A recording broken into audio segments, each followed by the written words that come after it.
Champions Week is underway in Atlanta, Georgia, where Braves baseball is brought to you by Truist.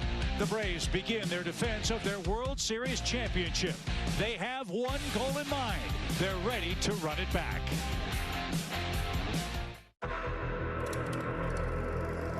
Swanson to first. The Braves are world champions. You guys are going to be world champions for the rest of your life. World champion Atlanta Braves for life. Unbelievable. What an incredible journey. I've dreamed about hoisting this trophy for 40 years. What would it feel like to finally bring this trophy home to Atlanta? The joy, the pride, the satisfaction. No one can ever take that away. Braves country, we couldn't do it without you. This trophy means all our hard work, heartbreak. He is in obvious pain. All the obstacles we overcame. The Braves go back to back. It was all worth it. Man, what a catch. This trophy is a symbol of perseverance. He's got a chance to send the Braves to the World Series. 40 years of sacrifice. A reward for all those that came before. Brian Snitker is going to the World Series. For Hank. There's a new home run champion of all time, and it's Henry Aaron. For Bobby. Bobby Cox gets the biggest cheers of all. For Braves country. This trophy represents comebacks. The biggest 6 outs you will ever see. Reunions. Shutdown inning for Charlie Morton. Kids becoming leaders. What a job by Max Fried. Stars on the rise. Riley line drive, that is down. Here comes Albies. Hometown heroes. The Marietta, Georgia native delivers. And yeah, just a little bit of love. Pearls of power. It's Jocktober. This trophy says World Series champion Atlanta Braves. For life. That is out of the ballpark. And this place is pulsing with energy. Man, that was fun, wasn't it? The Atlanta Braves have officially overcome all obstacles that were put in front of them. I got to tell you, today, I look at this trophy and have one overwhelming feeling. I'm ready. Ready to do it again. It's time, Braves country. We are the world champion Atlanta Braves. And we're ready to make it 2 in a row. Here we come.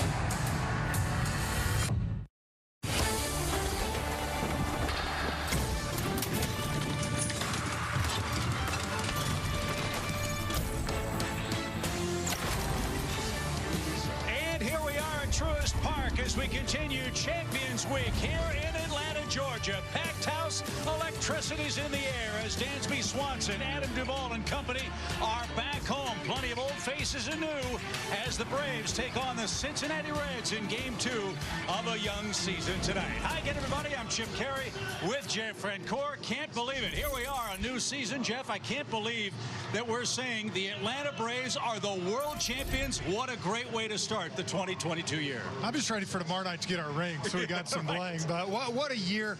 I think Brian Snitker said it best. No one can ever take this away from us. Enjoy the heck out of it because you never know when you're going to get back.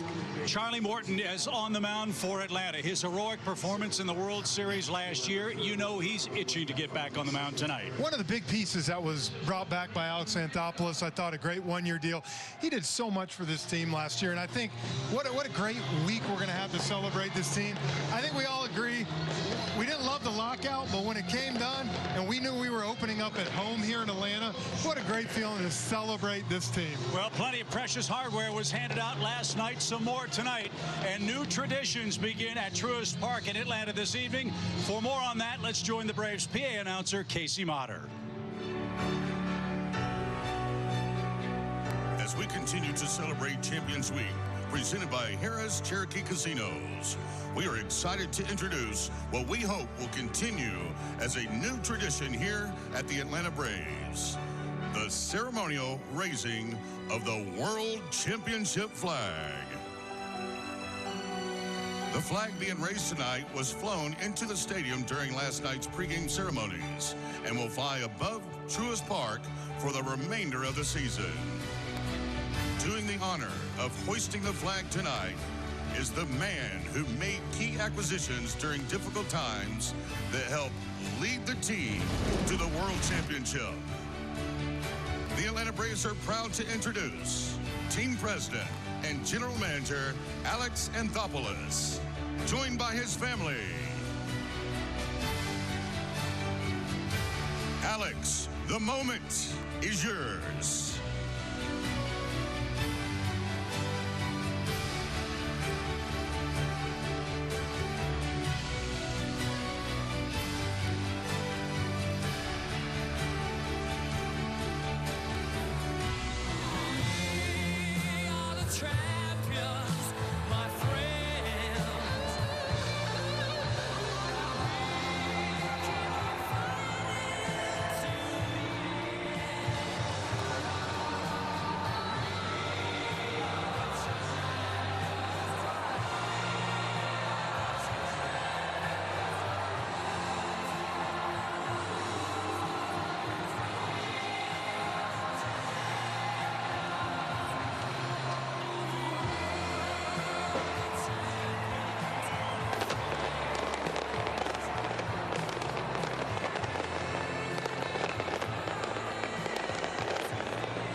Last season, the Atlanta Braves shined under the spotlight as they rose to victory and claimed the World Series championship title.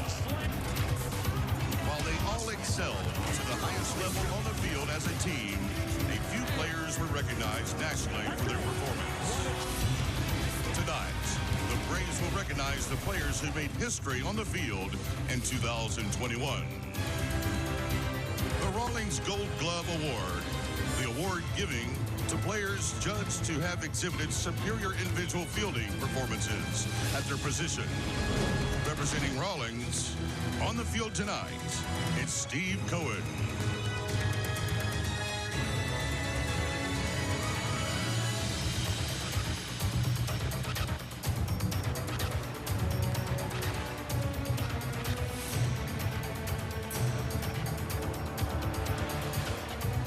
The Louisville Silver Slugger Award is awarded to the best offensive player at each position, as determined by coaches and managers.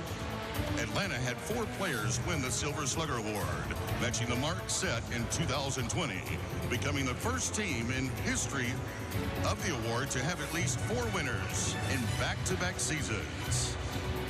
Representing Louisville Slugger is Jim Guadagno.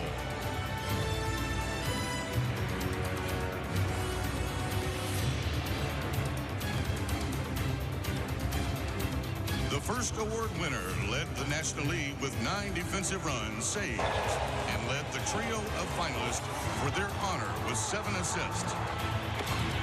He did so despite playing just 77 games in right field, earning his first Rawlings Gold Glove Award. World champion, Adam Duvall.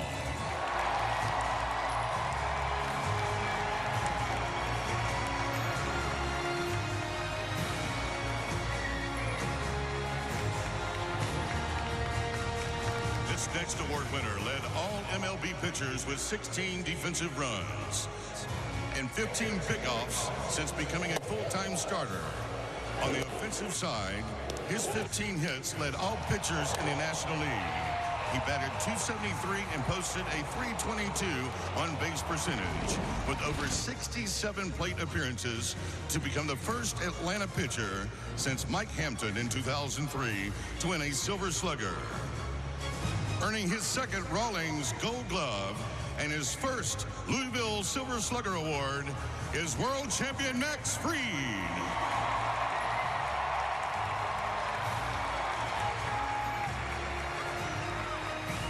This next award winner had a .303 batting average with 33 homers and 107 RBIs. He was one of just 3 players last year to have at least a .300 average, 30 homers, and 100 RBIs. During the second half of the season, he hit .333 with 19 homers, 65 RBIs, and a .976 OPS. Named to the All-MLB First Team and earning his first Louisville Silver Slugger Award is world champion Austin Riley.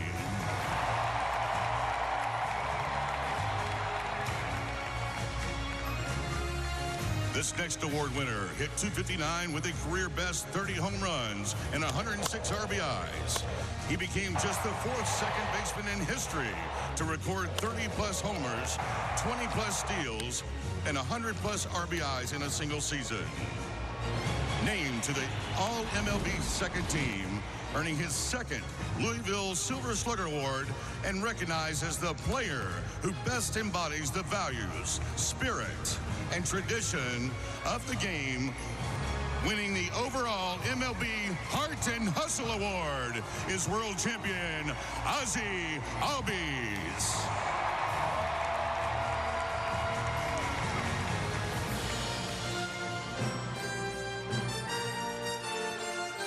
During the National League Champion Series against the Los Angeles Dodgers, this next award winner homered 3 times, including a 3-run blast in the series, clinching a win here at Truist Park.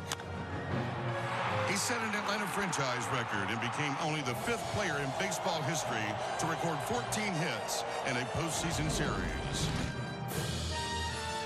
Earning the Most Valuable Player Award of the National League Championship Series is world champion Eddie Rosario.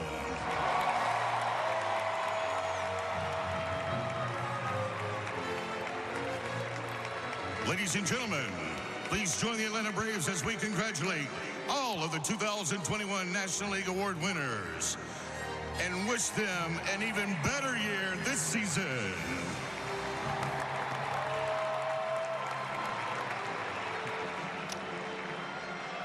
Goosebumps all around Truist Park, and not because it's a chilly night with all the awards handed out and that wonderful raising of the World Championship flag above the bleachers in right center field. Man, oh man, what a way to start our broadcast coverage on Bally Sports.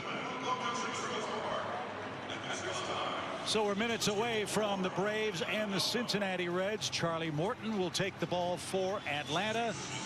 Crown Chuck hopes to be at his best as the Braves try to get into the win column for the first time in 2022. Let's join our colleague Paul Bird, who's standing downstairs with Max Fried. Thanks so much, everybody. As you said, here with Max Fried. How about those gold jerseys? I got to tell you, it goes with the Silver Slugger. Baseball's been around a long time. How does it feel to be the last one to ever get this award? You know, it's an honor. It's not an easy award to win. I'm just glad that I was able to put together some good at-bats and, you know, fortunate enough to kind of get voted for that. Do you have any regrets as a hitter? I wish I would have hit a home run, but I've kind of told people a walk-off is a good substitute. I knew that was coming. I love it. Are you looking forward to seeing Charlie Morton tonight? Oh, I can't wait. He's looked great all spring. I'm really excited to see what he's got. Outstanding. Awesome. Back to you, Chip. One of the best in the game. Great young man, great pitcher. Can't wait to see how his future unfolds for the Braves. Paul Bird, thanks for that great interview.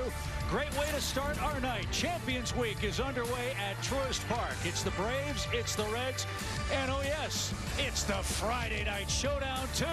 We've got a big show for you tonight. Braves, Reds baseball coming up after the break. Xfinity. Supercharge your home with supersonic Wi-Fi. Unbeatable internet. Only from Xfinity. And by Synovus, the bank that helps you get there. Seeing those remarkable photos never gets old here in Atlanta. The Braves celebrating their 2021 World Series championship, and they start to defend it on opening week, presented by FTX, the official crypto exchange of Major League Baseball.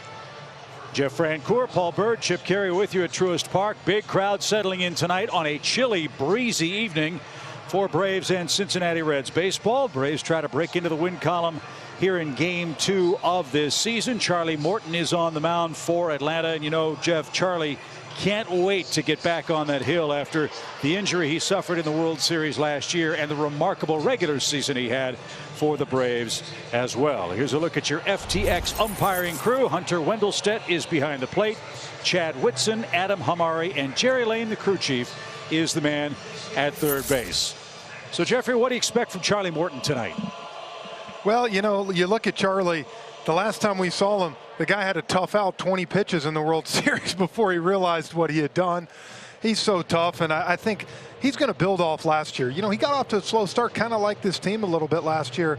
But then, boy, he turned it on and really became that other ace with Max Fried. And we kept talking who's going to get that opening day start. Either way, Max, him, it's 1A, 1B, and it's going to be good to see Charlie back out there tonight. And as we said in the pregame show, no baseball team survives and can survive in a vacuum. Change is inevitable. As you look at the timeline of what happened to the Braves beginning in early November, of course, the crowning achievement, the World's Championship on November the 2nd. Shortly thereafter, they signed Manny Pena in the middle of November. Then the icy cold winter took place. 99 days of the lockout lasting until March 10th. And then Alex Anthopoulos made sure he had an unlimited phone data plan because on March 13th, Jeff, the Braves opened camp, and then the big news took place. Matt Olson acquired in that massive trade with Oakland. Matt then signed a long-term contract, 8 years, along with Colin McHugh, a 2-year deal on March 15th. Eddie Rosario, postseason hero, a 2-year deal as well. Alex Dickerson, who was the DH here last night, also brought aboard. And this is the move that caught so many in baseball by surprise, Jeff. Kenley Jansen joins the night shift for Atlanta. Well, look, I think a lot of people felt comfortable about the Braves bullpen to begin with. And then when they got the opportunity to go add Kenley Jansen, we said 7th, 8th, 9th inning now, you probably got the best back in baseball. Well, Charlie Morton takes the mound. He had a terrific spring for the Braves. Longtime Major League veteran. This is his opening day, game 2 of the regular season, as he faces the Cincinnati Reds, a club he hasn't faced an awful lot. And in fact, there are only 3 or 4 members of this Reds organization that he's actually faced in a big league game. But Jeff, those numbers speak for themselves. 200 strikeout year and 14 wins. He's a guy that continues to get better as he ages, kind of like an Adam Wainwright, that he just continues to go out there and dominate. I think people still can't get over his curveball and how good it is. Again, he's a 2-pitch guy to me. When he really gets going, that fastball, and he can throw that curveball 2-3 different ways. A huge pickup, and I'm looking forward to seeing him pitch tonight. 127 strikeouts on that curveball. They hit 127 against the curveball. And so that's the challenge for David Bell and the Cincinnati Reds and their Toyota starting lineup. Rookie of the year, Jonathan India leads off. Tommy Pham was signed in the latter stages of spring training after the Reds cleaned house. You know, they've got Joey Votto and the local kid Tyler Stevenson behind the plate. Nick Senzel is their center fielder, who had an injury-plagued year last year. And you know, Mike Moustakas, Jeff, the Reds don't figure to have trouble scoring runs this year. I would guess the question mark for them is how good is their pitching staff going to be, especially in their home park? Yeah, how are they going to be able to hold up? And I think that's going to be the big key for them. So is Jonathan India ready? I know you're ready with tonight's 4 keys. Yeah, look, tonight's going to revolve around numbers to come into this game. 7, 8, 9, when you talk about not so much from a standpoint of the offense, but pitching. I want to see that bullpen. I want to see Will Smith, Tyler Matzik, and Kenley Jansen tonight, because that means there's a good chance Braves win. And then 1-2, Ozzie Albies, one of the best in baseball, hitting from the right side against the left-handed pitcher. And then Matt Olson, who I thought last night had a really good game, drew 2 walks, had a bullet to the second baseman that he got for an out. So I'm looking forward to see those guys kind of anchor this offense to get it off to a good start. And you know, Charlie Morton's ready to go. So is Jonathan India, as the shaggy-haired second baseman for Cincinnati gets ready to go. India had 2 hits last night in his first 5 at-bats of the year. And Charlie Morton gets his sign from Travis d'Arnaud, and we are underway. And that's outside, 1 ball, no strikes.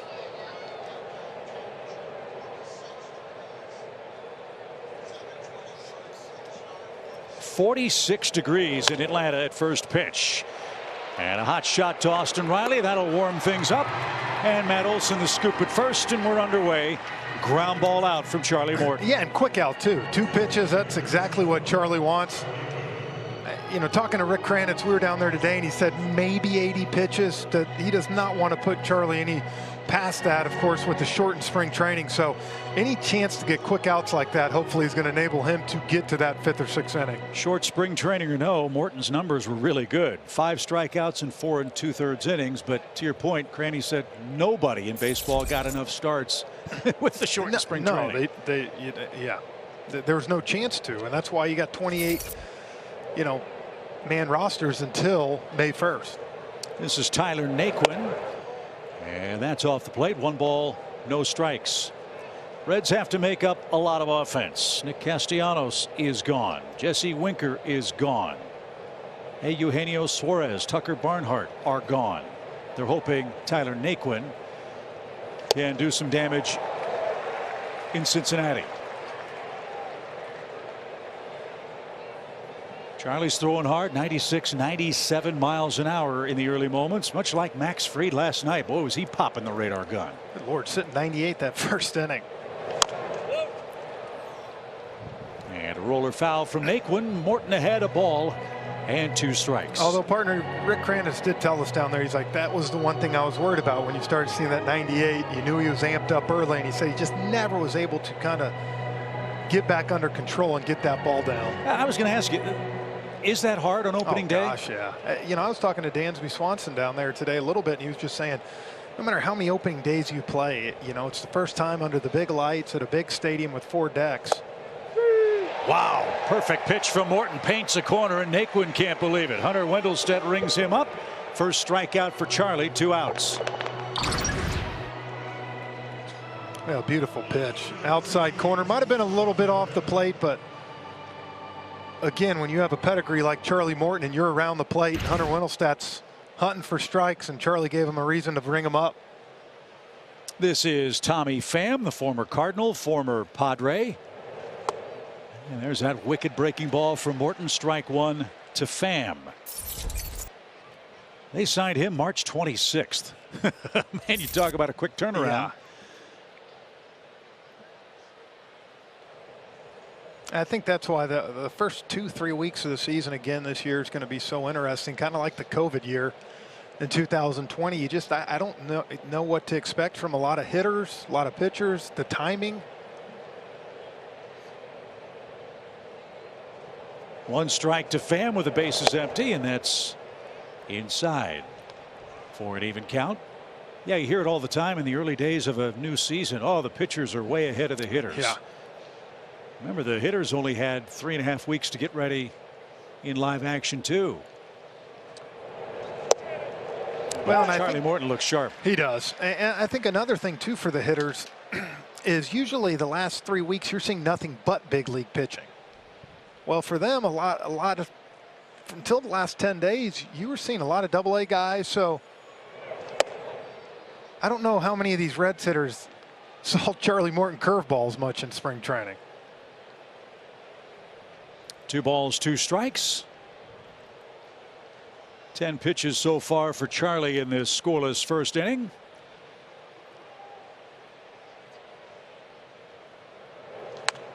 And popped out a play foul. Brian Snitker did say to us yesterday that one thing the Braves tried to do in spring training was have live sim game action as much as they could.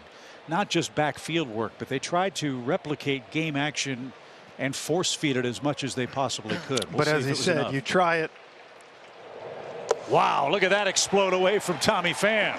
Can't start a new year better than that. Charlie Morton, a ground out, 2 strikeouts and a 1-2-3. Top of the first. Here come the Braves as Champions Week rolls on at Truist Park.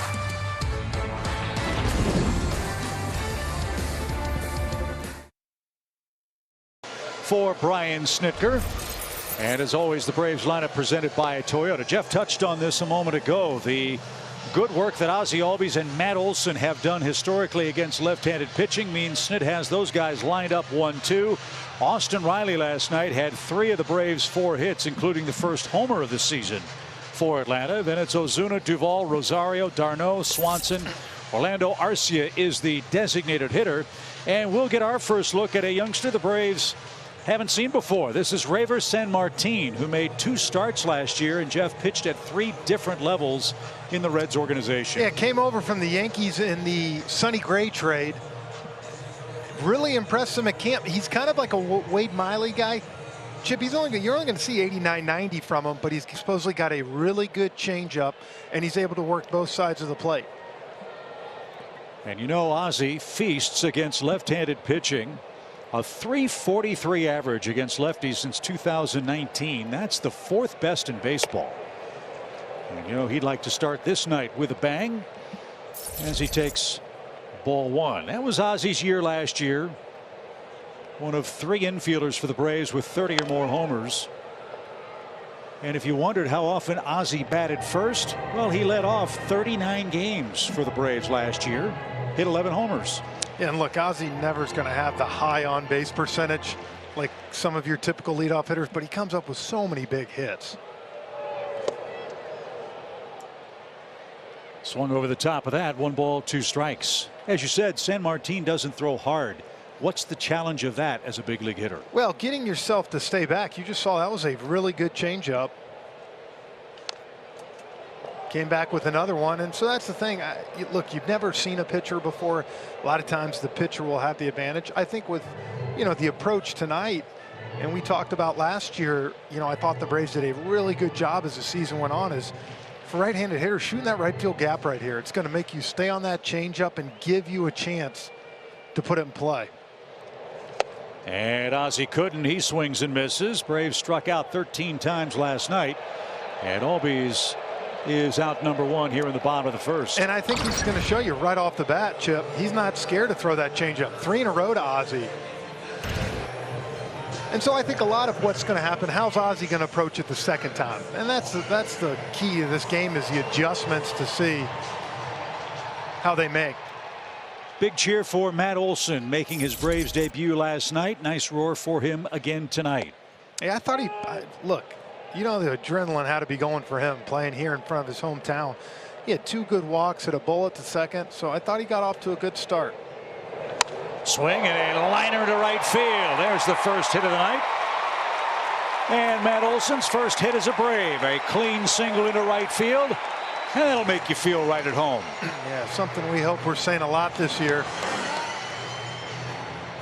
Good AB. The slider that caught too much of the plate. No matter where you shift, you're not catching that ball. And the shift will be done for after this 2022 season. I'm sure we'll talk about that as the night moves along. As the hitting hero for the Braves last night is Austin Riley. That'll head to Matt Olson's trophy case. His first hit as a Brave. What a night for Riley, huh? I was just tickled to death in the way he did it. The base hit to right field, then he got to 3-2 and did what he did all year last year, left center seats with a fastball. It still just amazes me to think about a year ago right now. A lot of the talk was, is this guy, can this guy play at the big league level? Can he be your third baseman every day? And well, I think he's answered that. He didn't hit his first homer last year until the 18th game of the season. He was hitting around 200 and then exploded with 30 homers over his last 120 games for the Braves. And really, Jeff earned, rightfully so, MVP consideration, not just because of the eye-popping numbers, but the timing with which he provided them. Well, he led the NL last year with 75 2-strike hits, and I think for him, that was he came up in so many situations and got the job done. That goes to show you the transformation that he did as a hitter. We always talked about he never liked to get 2 strikes because he was worried about the breaking ball, this stuff. All of a sudden last year, he didn't care to hit with 2 strikes. He worked the count. Hence his home run last night, 2 strikes. And he's got a 2-2 count from San Martin here. Olson at first in a scoreless first at Truist Park.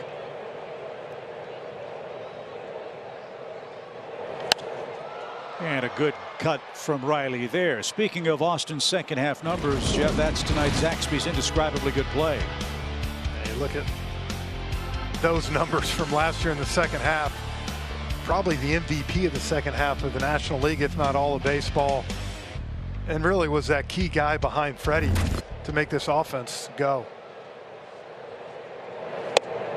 Just missed a corner. Good patient at bat for Riley. 3-2. Let's see if they turn Olsen loose with one out. Yeah, I don't know. You know, I wouldn't mind seeing him go. The one thing is, with not seeing this guy's changeup, 3-2 here, I would not be shocked to see him come back with the changeup on this pitch. Olsen's not running. Riley's walking to first. 2 on, 1 out for Marcel.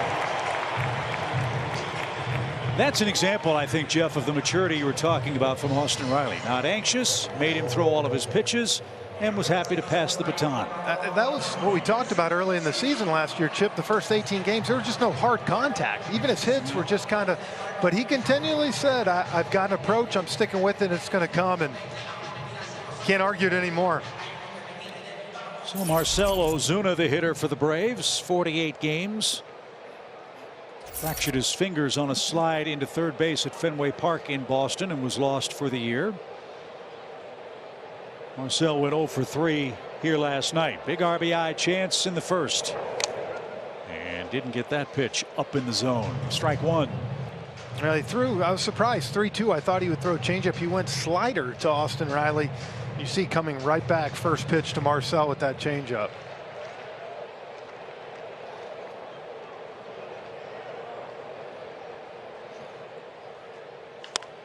Ground ball hit slowly to third. There's one. India the turn.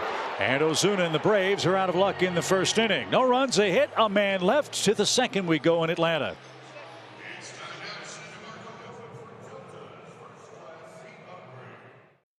Series game 1, Charlie Morton on the hill gets hit on the leg. How bad was it? Well, we're not sure. We just know that his stuff was filthy afterwards. And finally, that last pitch, a pretty good hitter at the plate right there. It would reveal that it was, in fact, broken. I got to tell you guys, that moment right there, even though he didn't complete the game, meant so much to many players that I talked about.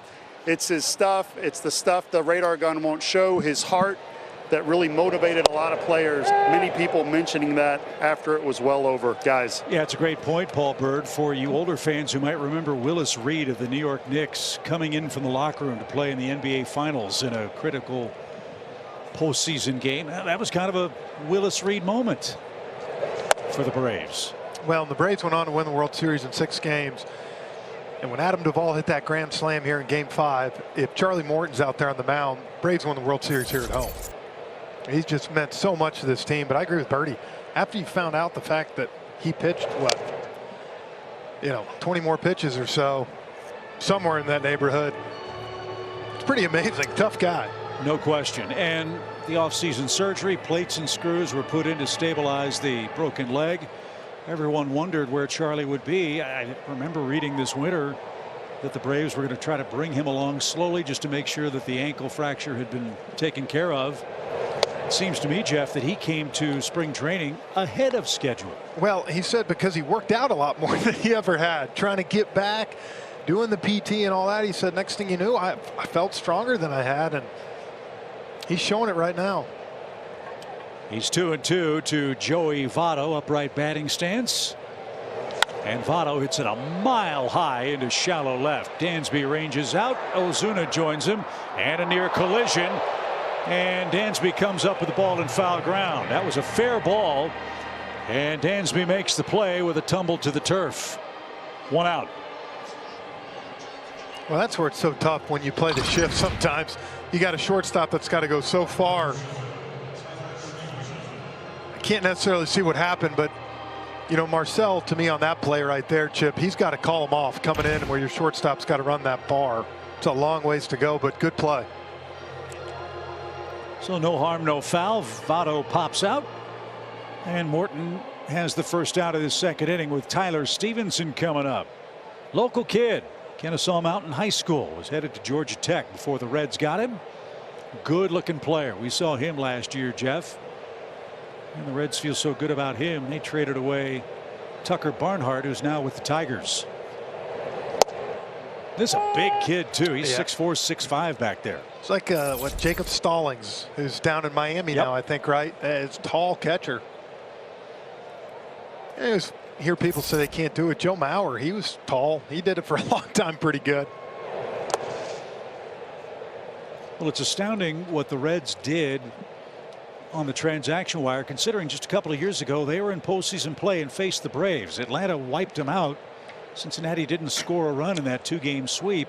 But pitching wise, they had it. That was what, Trevor Bauer, yep. And did Castilla throw the other game? He did. This ball's golfed into center. Adam Duvall, a Gold Glover, makes the play. That's the second out here in the second inning. Let's talk about tonight's New Balance Fearless Approach feature of the game. Apropos that it is Charlie Morton featured tonight.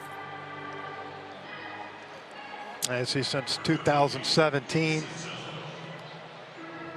And then really, to me, what got him over the last 2.5 months last year, his last 12 starts, he came on strong. And remember, he would show the first 2.5 months season, he would have 5 perfect innings, and he'd have that one inning that kind of crushed him. And after he kind of got past that, he was able to just kind of roll. He had 9 3-run innings last year, which is not like Charlie.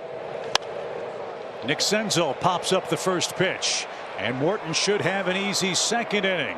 6 outs, 20 pitches. Let's see if the Braves can give him a second inning lead.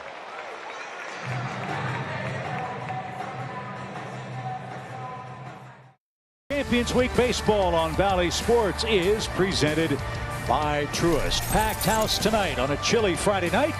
Jeff Brancourt, Paul Bird, Chip Carey, the rest of our fantastic Valley Sports crew. Everybody's decked out in the championship gear. Never gets old seeing that, does it? No, and I'll tell you, this weather feels like the World Series when we're back here in Atlanta.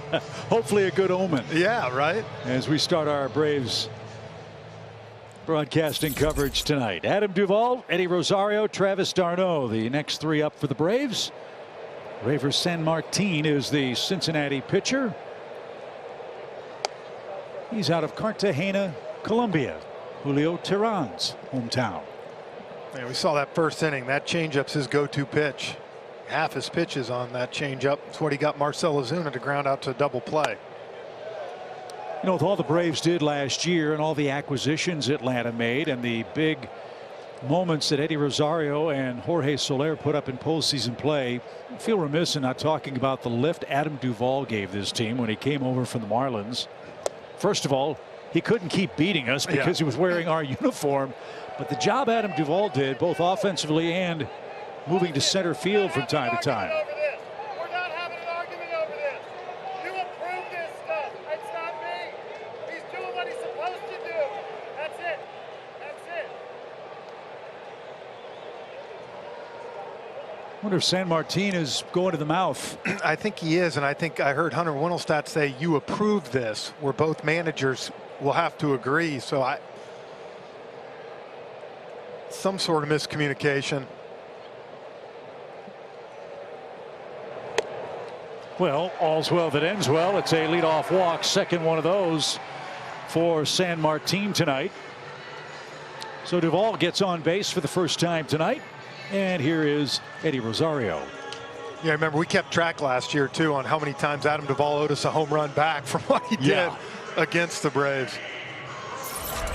And when you win a Gold Glove, you figure you can handle center field, and Adam certainly has done that defensively. It's the other thing, you know, it's not an easy position. It's not his normal position, and for him to pick it up and kind of run with it, and then to have the confidence to put him back there. So lefty-lefty matchup here for Eddie Rosario. Red shift for him, and that one under the chin, and Stevenson out for a chat. Sanmartin's thrown 5 straight balls to start the second inning.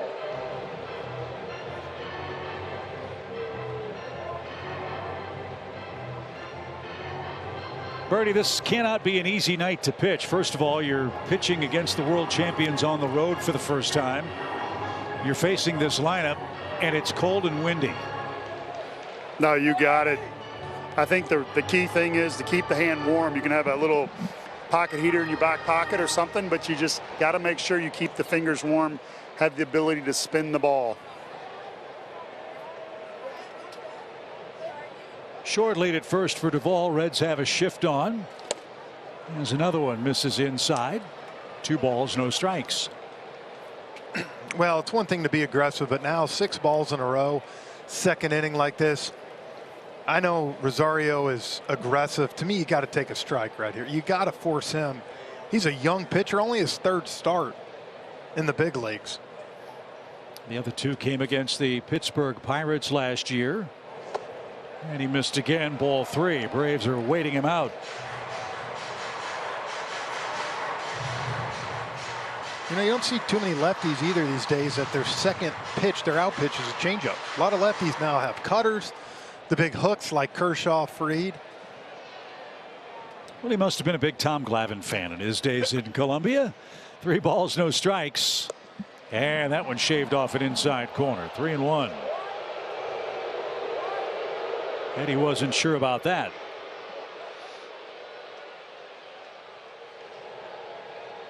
Braves had 2 on 1 out in the first inning. A double play off the bat of Marcell Ozuna took him out of that scoring chance. Rosario in the driver's seat here. 3 balls and a strike. And that one missed high, ball 4. 2 on, nobody out.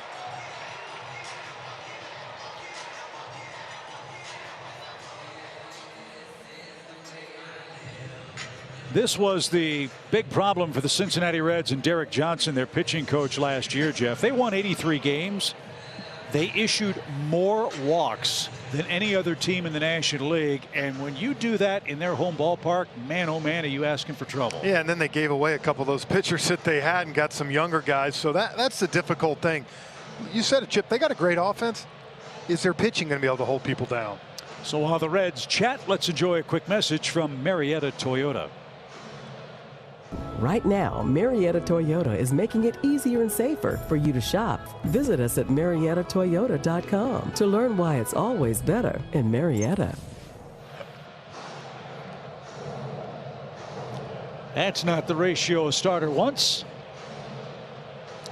Let's see if d'Arnaud can reel him in before a packed house in Atlanta tonight. 2 on, nobody out. This is where Travis, now you're coming up, and we talked about 9 pitches, 8 balls, but I'm looking for that fastball middle cut right here. He's just got a pitching visit to the mound by the pitching coach, and your 2 walks. Well, he got the fastball. He got it. That was a pretty good take. That ball was bottom part of the zone, though. Not a bad one to take. Wind swirling, blowing out toward left. That's where Tommy Pham stands for the Reds. Senzel and Jake Fraley, the other Cincinnati outfielders. They play d'Arnaud straight up on the infield. Reds hoping for a double play ball here. It's good to see Travis d'Arnaud back after an injury plagued regular season, but boy was he good in postseason play. 1 ball, 1 strike. And they're just spitting on that changeup now. Well, that's kind of the difference. You almost get the feeling that they're going to make him work now and get that changeup up. And that was the difference last night. Braves just never really gave themselves a lot of opportunities last night, which is something that's rare for this offense. On the ground, off the glove of Moustakas. Everybody's safe. Chugging around is Duvall. He's going to score. Rosario to third, and the Braves take the lead 1-0.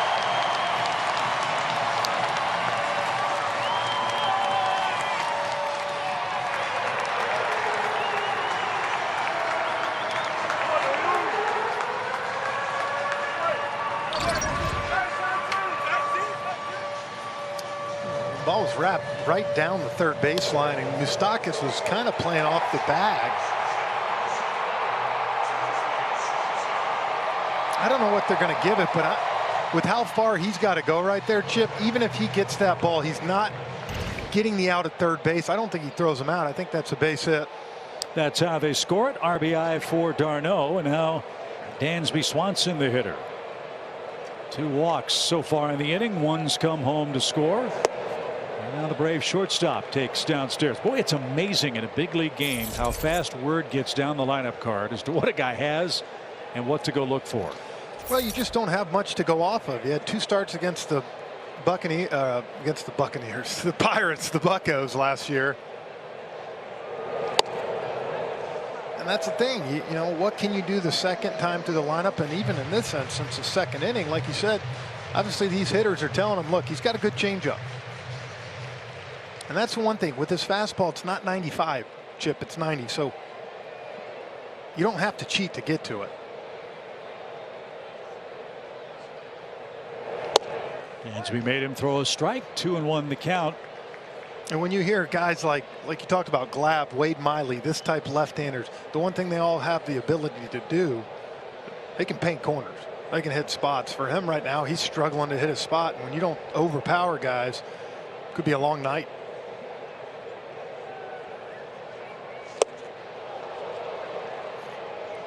Dansby hasn't had much luck making contact yet. 0 for 4 last night. Struck out all 4 times.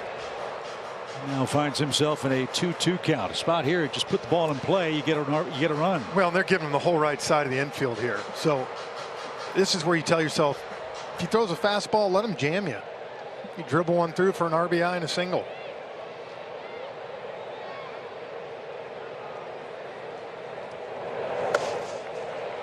Nice stop by Stevenson, but another full count. Orlando Arcia, the Braves' designated hitter, is on deck. And yes, the DH is in the National League and the American League after the just completed CBA. Darno at first with a full count. Nobody out. 1-0. Not going. And a chopper is foul.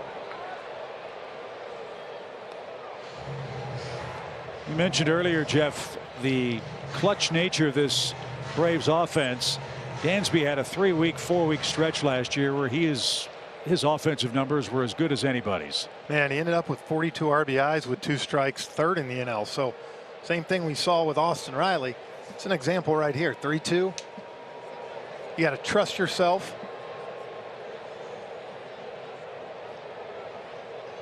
Again, a full count pitch. And Dansby takes ball 4. So 3 walks and a single in the inning. They're loaded for Orlando. And the Reds bullpen might have to go to work early as San Martin can't get the Braves to chase. That's the thing. When you don't throw that hard, you're not going to get a lot of swing and misses. So that's where you kind of run into the issue here. If you're not throwing strikes and they're not going outside of the zone. Yeah, the stuff they might swing at in AA or AAA, they're not swinging at up here. And now he's got a real mess. Arcia with the bases loaded. And he had a home run cut and came up empty. Strike 1. One thing we found out about Orlando, he is not afraid to swing the bat. No, he's going to take his hack.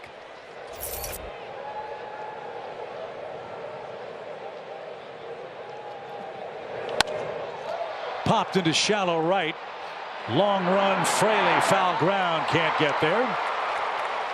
And Arcia is behind 0-2.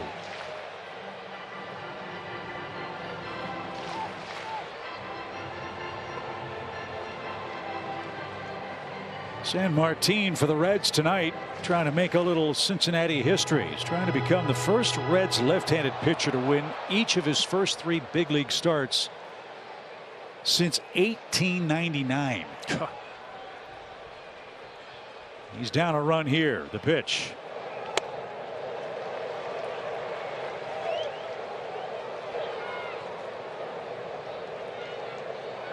Cincinnati baseball synonymous with the last name Bell.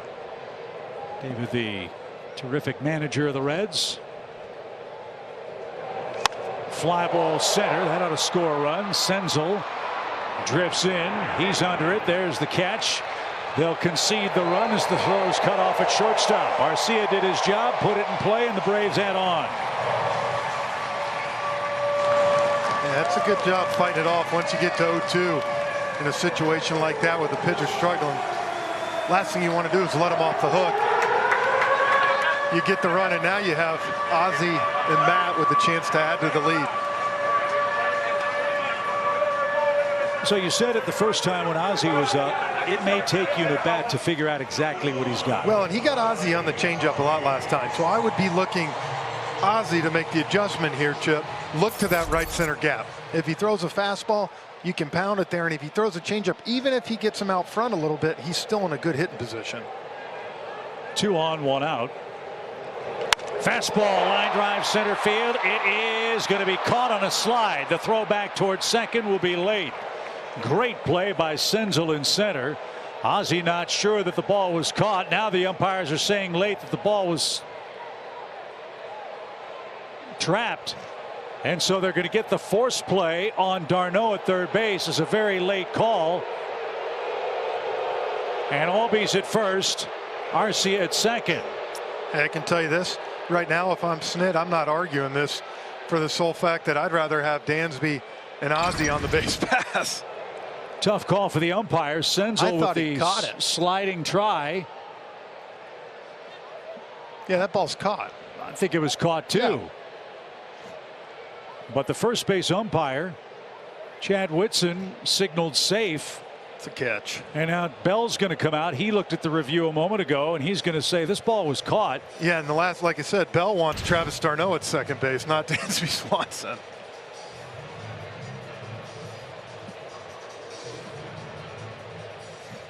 So some heads-up base running, quite honestly, from Swanson and Arcia, because they could have been doubled up. Once the safe call was made, the ball was ruled trapped. They advanced and are aboard here for the moment with 2 outs.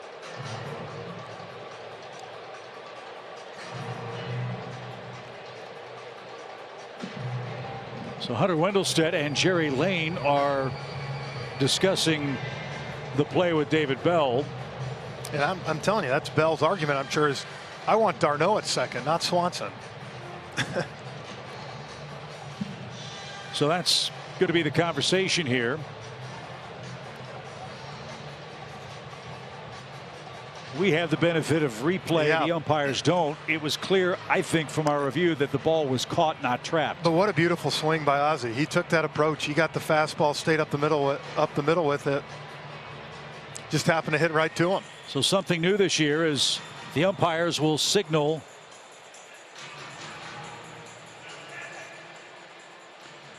That's new this year. The crew chief will wear a microphone and announce exactly what is being challenged and by whom. And now another look. Clearly the ball hit it right on the edge of the glove. Yeah. So this call will be reviewed. And once the decision is made, Jerry Lane, the crew chief, will again address through the PA system at the ballpark and explain the ruling and hopefully the reasoning for the ruling. And I was reading where some of the umpires, you know, they've never done this before. I think they were a little bit nervous compared to football that do it every Sunday. I hope we see some of the umpires show some personality. Yeah, you know? like when you get that hockey league football first down, you know, and he throws the guns. I want to see Tom Hallion do it, you know. He'll throw out his back. With the great strike 3 call. But look, I think this is a great idea for baseball. Our job is to try to communicate what's going on. And if we don't know and the fans don't know, then how many times spoils the experience. Absolutely. How many times do we see that there's honestly 2 things you could challenge on one play? So to be able to know what the heck they're looking at. So what is also new, I'm not seeing somebody come out with a headset talking to New York. I think they have the earpiece in the phone so they can get word directly from New York. And in case, I guess in case there's a problem, those gentlemen with the old technical equipment can come out and help out Jerry Lane if he has trouble getting the signal from Major League Baseball's review center. After review, the call on the field is a catch. Cincinnati retains their challenge. Runners will be placed at second and first. So we were correct on review. The ball was caught off the bat of Ozzie Albies. Senzel made the grab, and now they'll place the runners. d'Arnaud at second, Swanson at first, which is the correct call. Yeah, I'm going to have to talk to Jerry tomorrow when I see him before the game. Tell him we need a little more, you know, enthusiasm in that call, Jerry. I love Jerry. Great guy.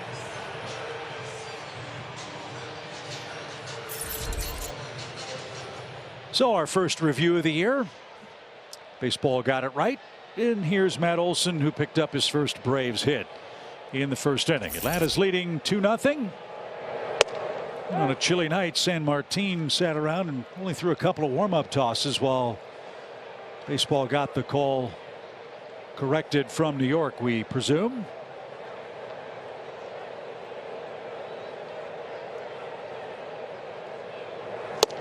Swing and a miss. Olson with 22 homers against left-handed pitching last year in a gigantic ballpark. Yeah, I think when he gets a hold, I think fans are going to realize real quick he's going to go up to that chop house a couple times this year. Quickly 2 strikes, 2 on, 2 out. Deuces wild in the second inning. And Olson is retired, and so are the Braves. But Atlanta cashes in the back-to-back walks to start the inning. After 2, Charlie Morton up a pair.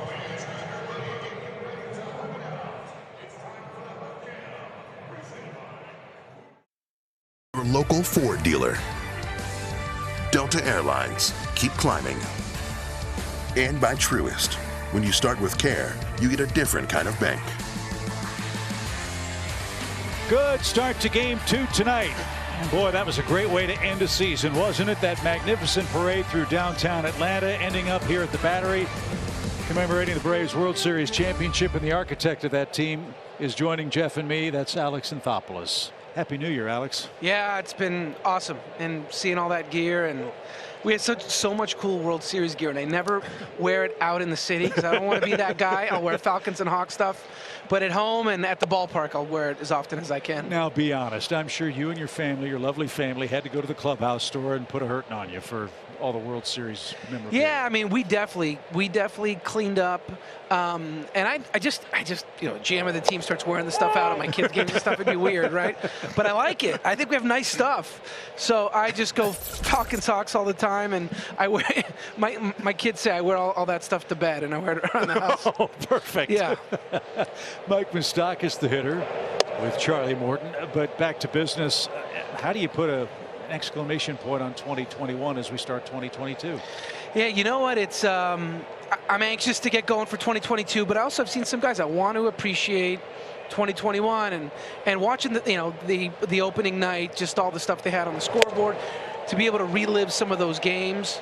It's incredible. And even we raised the flag today, and I didn't get to watch the video, but they sent it to me, and it was really cool. And they're just going through game 1, game 2, and so on. That's when you start to relive all of it. You just think about just the moment and the excitement and getting out here to see the fans, the way they reacted, and all the gold. It was incredible. So tomorrow night's the big night.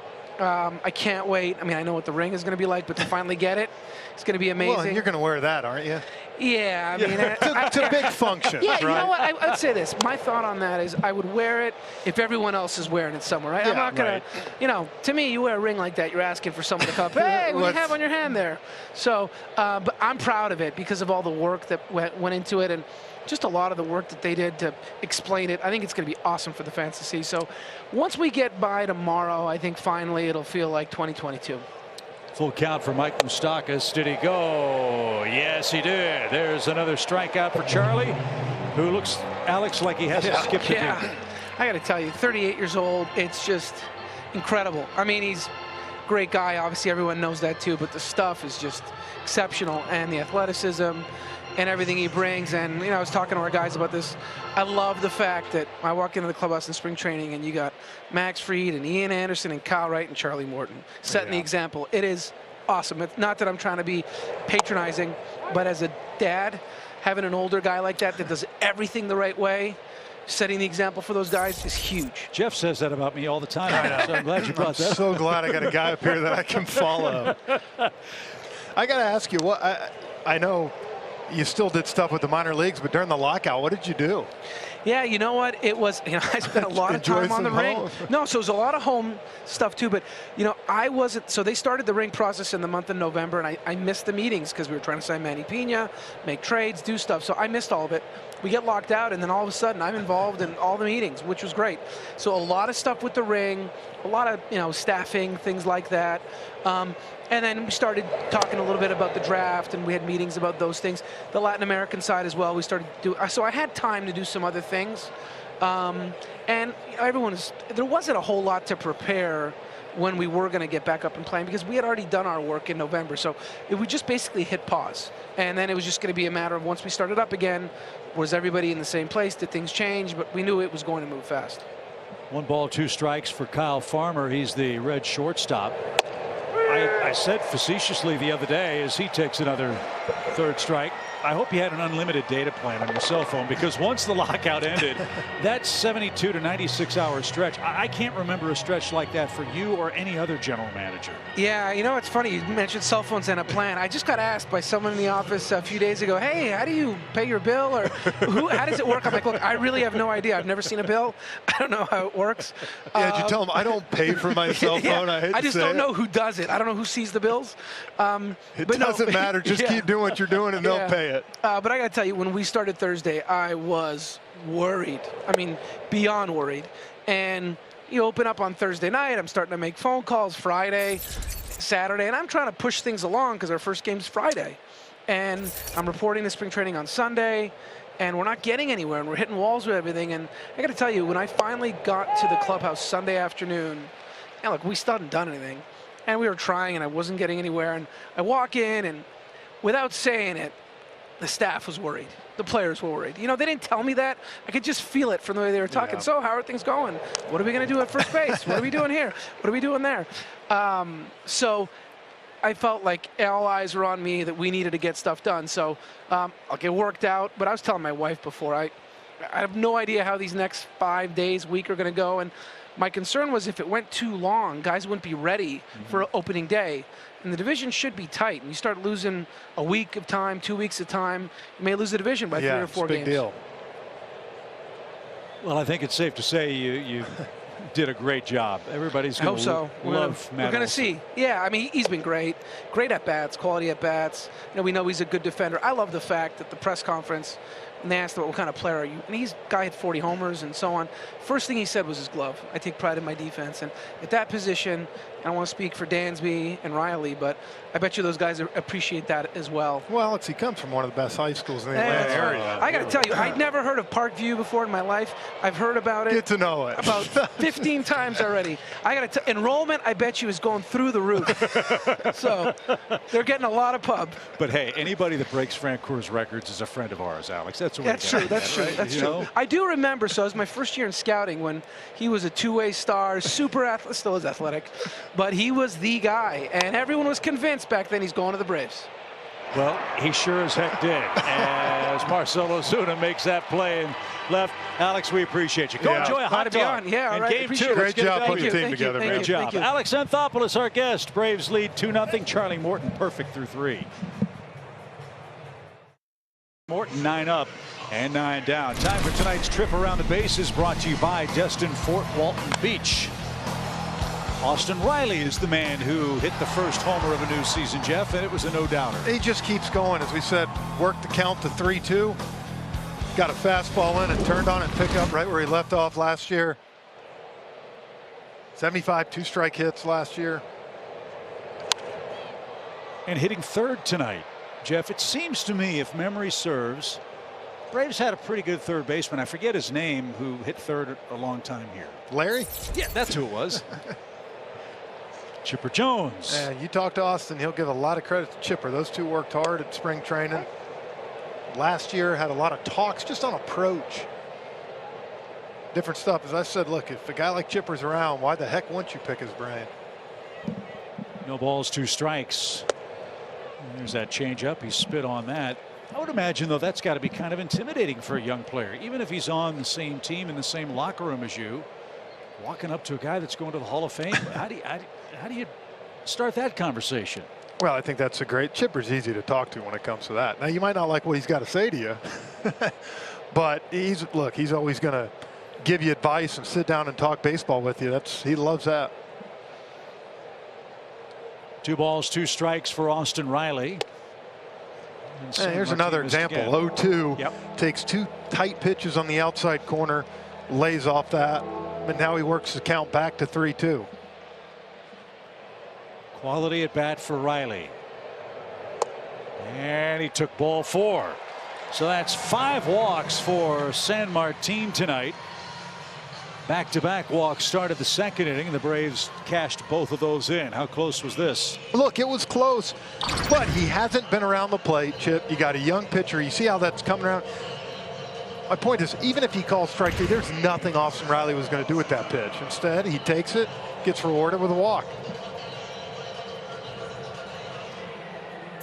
Ozuna doubled him up last time up. That ended the Braves' first. 2-0 Atlanta. Braves have 2 runs on 2 hits. Charlie Morton has struck out 4 of the first 9 Reds hitters he has seen tonight. And a sharply hit ball past India into right field. Ozuna's got a hit. So here come the Braves again. Back-to-back base runners, first and second, nobody out. Well, 3 times now they've had first and second this game in the 3rd inning. You can see the adjustments. So last time Marcel gets out front of a changeup, grounds into double play. What does he do? Moves his eyes over, moves the angle, gets base hit to right field. Seems to me too, Jeff, the year he almost won the Triple Crown here with the Braves, that's exactly what he did. That. We all know Marcel, Austin, Matt Olson. Look, these guys are going to hit 30, 35 home runs. They're just that good and they're that strong. It's little hits like that, to me, that's the difference in the Braves winning 100 games and being that World Series team, not just the power. Second trip to the plate for Adam Duvall, a former Cincinnati Red. And he takes outside, 1 ball, no strikes. Adam scored the game's first run. That was an inning ago. Now that's the thing for a young pitcher like this. You start putting too many guys on base. At some point, one of these big boppers for the Braves going to put this thing in the seats.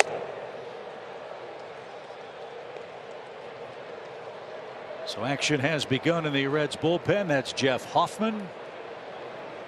Reds have 18 new faces. 18 of them. He's thrown 54 pitches, 27 strikes, 27 balls. That's not a good ratio.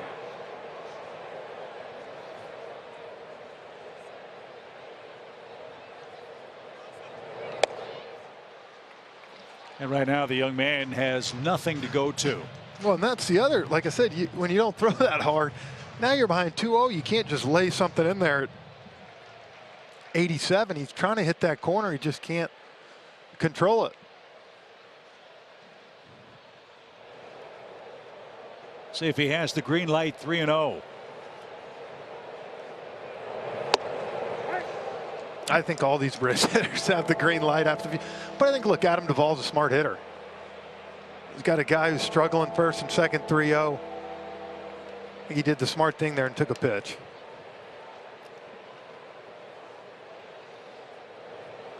So you might get a better one here with a 3-1 count. Riley the lead runner at second, and Duvall cracks one to deep right. Back goes Fraley to the warning track, and he looks up. That ball bounces high off the bricks. Streaking around third is Riley. He will score. Duvall with a double off the wall, and the Braves extend the lead.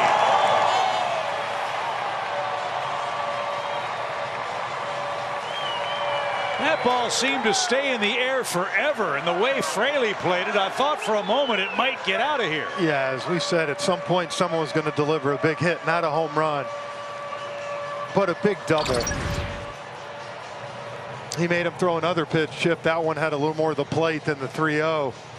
And Adam, that's one thing, he's so strong. So even the right field for a guy like him who might not have hammered that ball, we always watch that right center. It carries here. That's the carry spot. And Fraley did a good job. He did. In retrospect, yeah, I mean, looking back, knowing that he wasn't going to catch it, he played it off the wall and held Marcel at third. So the Braves add on 3-0. Third inning. And Rosario didn't get the sweeper. Strike one to him. He walked and scored the second Braves run. Well, the homers are nice to get when you get them, but I love the way the Braves are getting runners on and moving them up and just adding on in the early innings of this game tonight. That's what this offense can do. They just get so many chances with runners on that eventually they break through. Little tapper to Joey Votto. That'll be the first out. No advance. Ozuna at third, Duvall at second, and Travis d'Arnaud is the hitter. He got the Braves' first RBI tonight.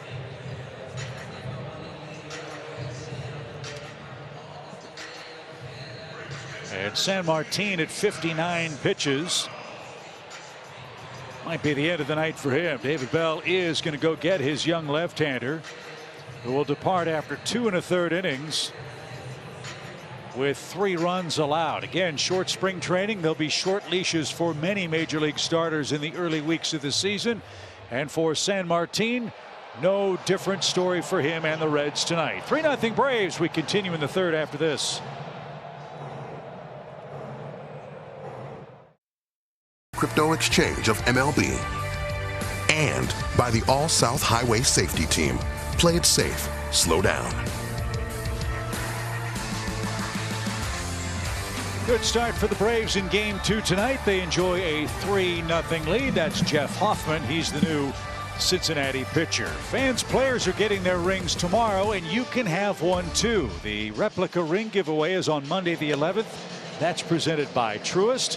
It's available for all 40,000 fans in attendance. Get your tickets before they're gone at Braves.com/promos. I was told Braves are selling standing room seats, or standing room tickets. It's going to be tough to seat when you're standing. Thank you. It's almost spring training for the announcers too. Standing room tickets for this entire homestand. Got 2 more with the Reds. Then the Washington Nationals come in Monday, Tuesday, and Wednesday. And you heard Alex Anthopoulos a moment ago say, once you get your ring, I would assume that's the crowning achievement, the crowning moment, and then you can really get your mind ready for it. Yeah, I think really once you leave this homestand, you have 7 games, you really enjoy taking all the festivities. I think Wednesday, they're doing a little something with your school. Yes. The other national champs. I know you're really looking forward to that, aren't you? Can't wait. But, after that, you get on the road, you get up to San Diego, then it's kind of like, all right, let's flip the page. It's a new year. I think Brian Snitker said it best. You'll always have it. You'll always remember it. But let's do it again. Infield comes in with Hoffman on the mound versus Travis d'Arnaud. And Hoffman, a longtime big leaguer, missed upstairs. 1 ball, no strikes. Hoffman originally a first-round pick of Toronto out of East Carolina.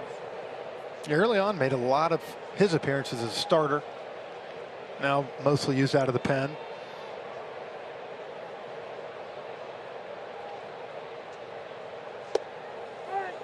Breaking ball, a good one, evens up the count. I would assume, Jeff, that in the early weeks of this season, guys like Jeff Hoffman are going to be extremely valuable to their clubs. Give me 3 innings. Absolutely. And for teams like the Reds with some young starters, they're going to have games like this tonight where they kind of struggle, take their lumps. But you have to have someone that can get you through 8, 9 innings. And that'll be the challenge for David Bell. Vladimir Gutierrez will pitch here tomorrow. Then Hunter Green's going to make his big league debut on Sunday. So 3 youngsters in a row for them after Tyler Mahle went last night. Looked very good as the Cincinnati starter. And a line drive into center. That's down for a base hit. Ozuna scores. Duvall around third. Here comes the throw to the plate. Too high. Stevenson's rated to second. Too high. RBI hit for d'Arnaud, and the Braves extend the lead.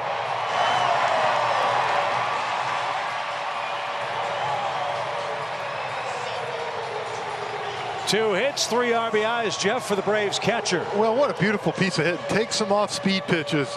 Chip waiting for that fastball. He gets it, and hits it right back up the middle.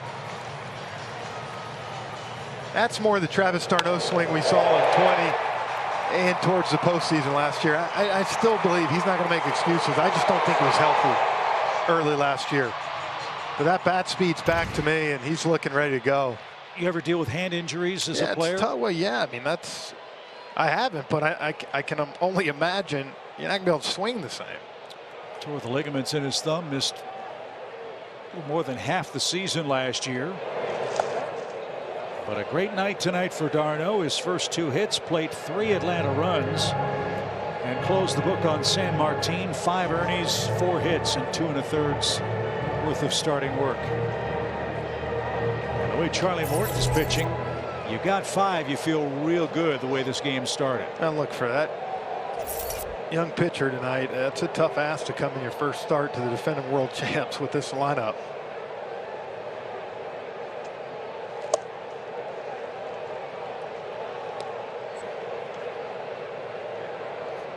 And that you can see the approach of this team tonight for the Braves and what they're doing right now. I love it is they're being aggressive in the zone. But if that ball's not in the zone right now, they're taking it.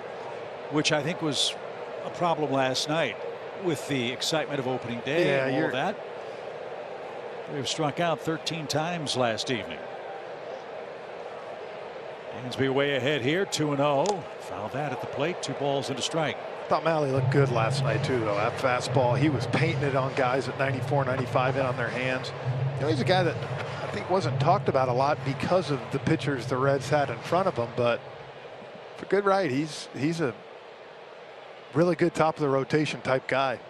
Yeah, there were 26 strikeouts in the game last night. 5 of them were recorded by Spencer Strider out of the Braves bullpen. He came in looking good. 2 innings, 5 strikeouts for the Braves rookie reliever. We saw him pitch against the Blue Jays when they brought their good lineup over besides Vlad. He looked really good in spring training, but last night took it to a whole new level. Another chance here for the Braves. 3rd inning still, and they've had 7 chances with runners in scoring position, 3 for 7 tonight.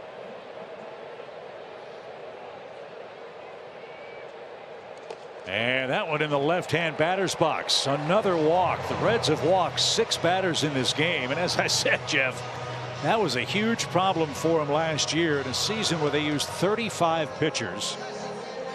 Most walks. Their rotation pitched the most innings, but gave up the most homers. Or their bullpen, I should say, gave up the most homers and most walks. Yeah, Austin Riley tonight, 2 walks. Dansby now, 2 walks. Walked 6 guys and you hadn't got through the 3rd inning. When you said 7, 8, 9 was one of your 4 keys tonight, I know you were talking about the bullpen. Yeah, but I could talk about the offense too. 7th place hitter d'Arnaud, 2 for 2 with 3 RBIs. Swanson hitting 8th, walked twice. Arcia, a sacrifice fly, is the 9th place hitter and the DH.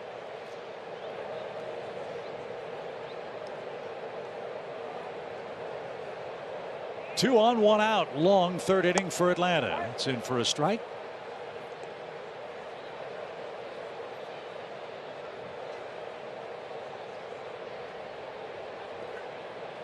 Nice long rest on the Braves dugout bench for Charlie Morton too on a cold night.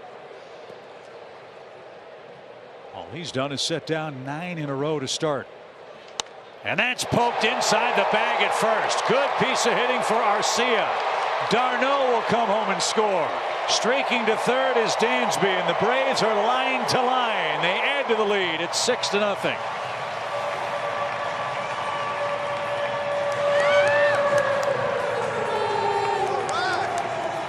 That's the thing, they're adding to the lead. Only 1 extra base hit tonight. Adam Duvall's double. Other than that, look at this, taking a pitch off the plate, just sending it to right field down the line.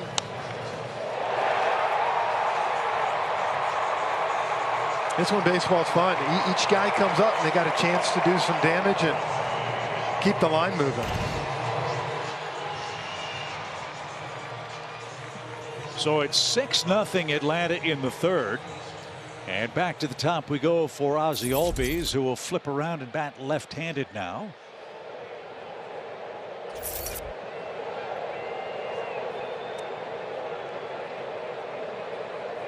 Six runs on 6 hits. I thought Alex Anthopoulos said something last inning too that was, you know, pretty interesting when he talked about walking in, seeing Ian Anderson, Max Fried, Kyle Wright all around Charlie Morton. I think that tells you not just what he's able to do on the mound, but teach these guys. Who was your guy your rookie year? In 05 when you guys came up? You know, Andrew was awesome to me in the outfield. I was scared to death, and especially first game when he basically told me to get out of the way if he's running at me. But other than that, you know, I mean, he taught me how to prepare, you know, during a game. And then from a hitting standpoint, talking to Chipper a lot, those guys were great. 1 ball, 1 strike for Ozzie. And that's bounced foul. It kind of reminds me of hearing about that with Charlie Morton of playing against the Phillies and used to look in that dugout and see Cole Hamels, Jay Happ, all those guys just right around Roy Halladay. just soaking up every word he said. And I think as good as Max is, why wouldn't he listen to Charlie on a couple different ways? The experience he's got. Ian Anderson, another guy. Kyle Wright, I think, who this is his chance to have a big year. Can't wait to see him pitch tomorrow night. And hope you'll join us here on Bally Sports if you can't be at the ballpark, as that ball's poked into the shift. And that's shoveled to second for one. And Ozzie beat the wrap. Another run is in. So Ozzie hitting left-handed, serves it out to the shortstop position. Reds get the force at second. But Ozzie too fast, give him an RBI, scoring Dansby, and the Braves have a 5-run third inning. Well, what a job. You get fooled here, but look at Ozzie right out of the box, knowing that he's got to beat this ball out to get another run. Makes him so dynamic. That's why you run hard. Yeah. Right? Get an RBI out of that. And so Olson, the hitter, the 9th man to bat for the Braves in the inning. Matt's 1 for 2 tonight. Braves lead at 7-0. And that's popped out of play foul. We talked about this in the spring, Jeff. Olson has a rather unconventional batting style and batting stance. It works for him, obviously, but what strikes you most about that with Matt? Well, he's such a big guy that you would think it's kind of home run or nothing. He struggled 2 years ago, and he talked about how he had to kind of change his approach a little bit. Ozzie's running, and Olson took a shot at left and fouled it away. No, I think his first few years, it was more of kind of that all or nothing type guy that he got the kind of reputation. And I think last year he really changed kind of his approach. You saw more base hits, walks. I mean, you saw that eye last night, 2 walks, and see him even right here, choke up a little bit with 2 strikes, give yourself a opportunity to put the ball in play.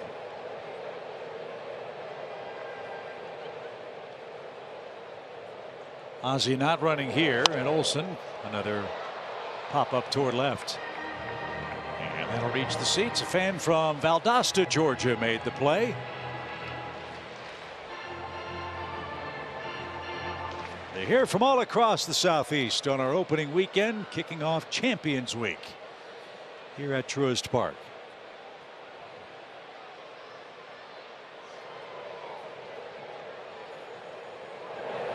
Outside, 1-2.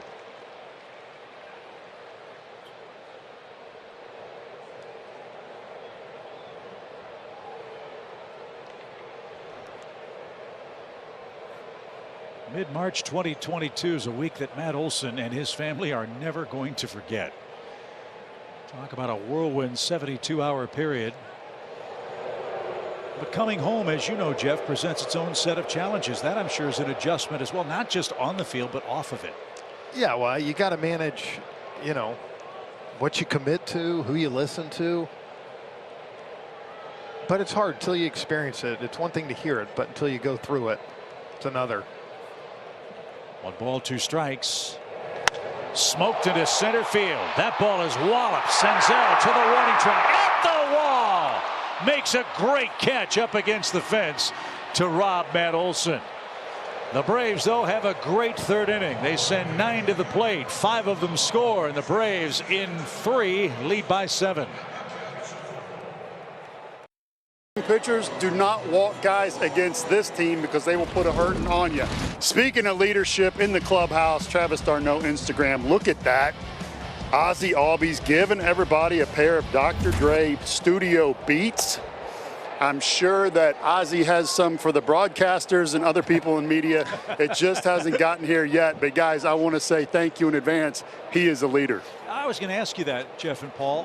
One of the questions that media people ask us when we do interviews with the departure of Freddie Freeman here, who takes on the mantle of leadership with this Braves team? I think, guys, that Ozzie Albies is a natural candidate for that. Don't you agree? He reminds me so much of Edgar Renteria, Martin Prado, from that mold, that he plays the game so hard that it's easy to follow him. He's not going to talk so much, but India pops this into left. That should be a can of corn for Marcell Ozuna. Little things like that of what Birdie just said he did.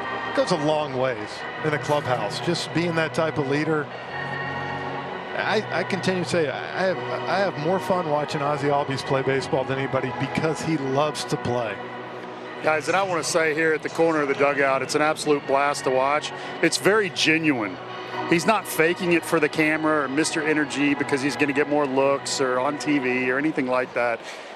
He is the same whether the camera's on him or off. He only knows one gear. He's all out hustle. He's high energy. He cheers for his teammates. An incredible leader, as you say, Jeff, in a different way. Yep.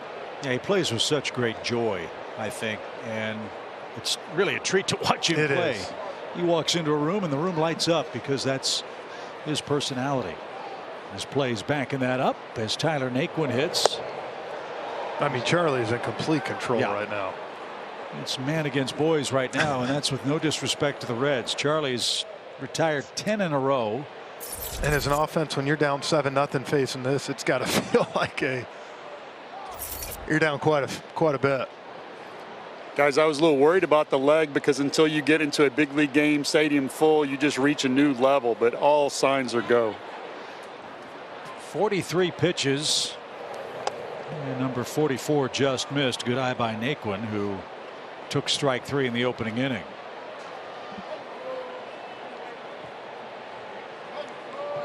Charlie Morton chasing down win number 108 in his big league career. Chasing down another personal milestone tonight too. He's 4 strikeouts away from 1,500 in his career. Yeah, you know, Charlie for the last 2 years has talked a little bit about retirement, and I think it's one of those things, you keep pitching like this, Charlie, you ain't going anywhere. Well, he keeps retiring the other guys, so he's partially right. And added the total. That's his 5th strikeout. He's 3 away from 1,500. And Tommy Pham will come up with the bases empty. Check out the MLB app. It's the #1 app for live baseball. Be great to check out the MLB app after this one tonight if the Braves hold a 7-0 final. Pham struck out his first time. 11 up, 11 down for Charlie Morton.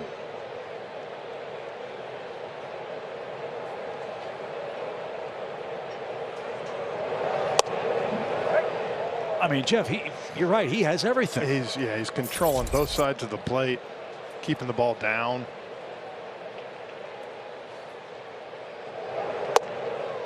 It's just amazing to me with that curveball because it's 2 or 3 different curveballs depending where he throws it so hard.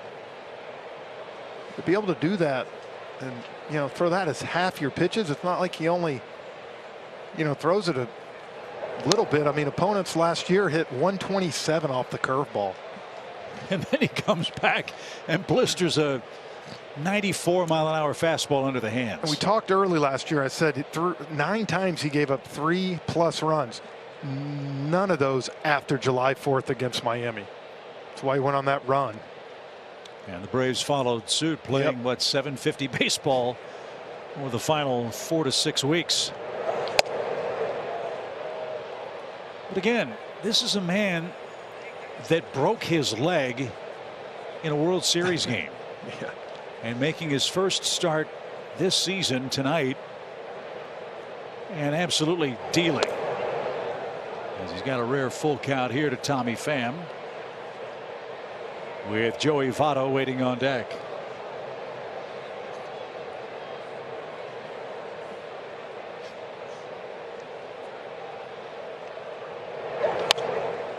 Out of play by Pham.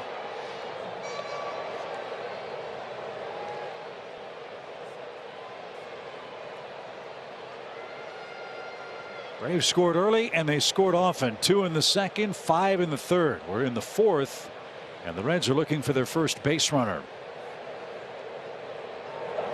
And they'll still be looking if Dansby makes a clean play. And the stretch by Olsen. 12 up, 12 down for Morton. He's perfect and leads by 7.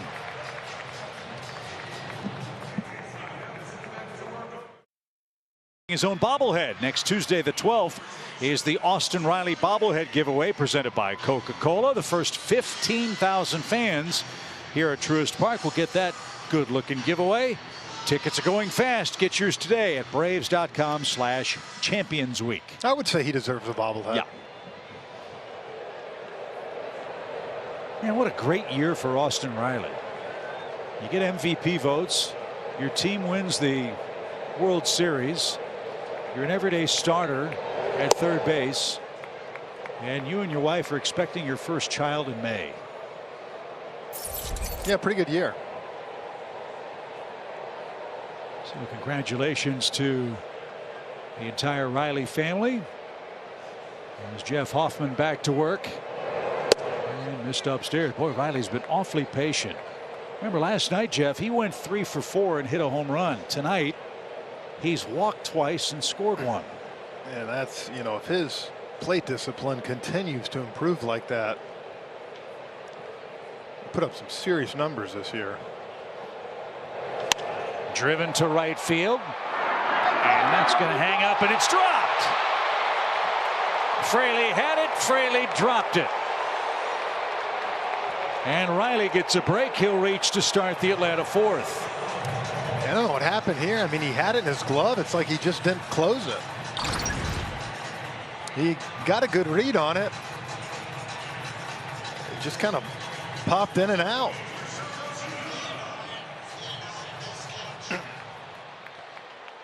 So that'll be the first error of the game for the Reds, an E9.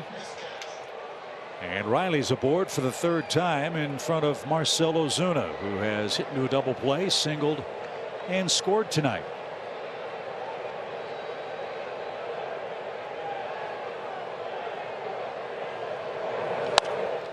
Popped up.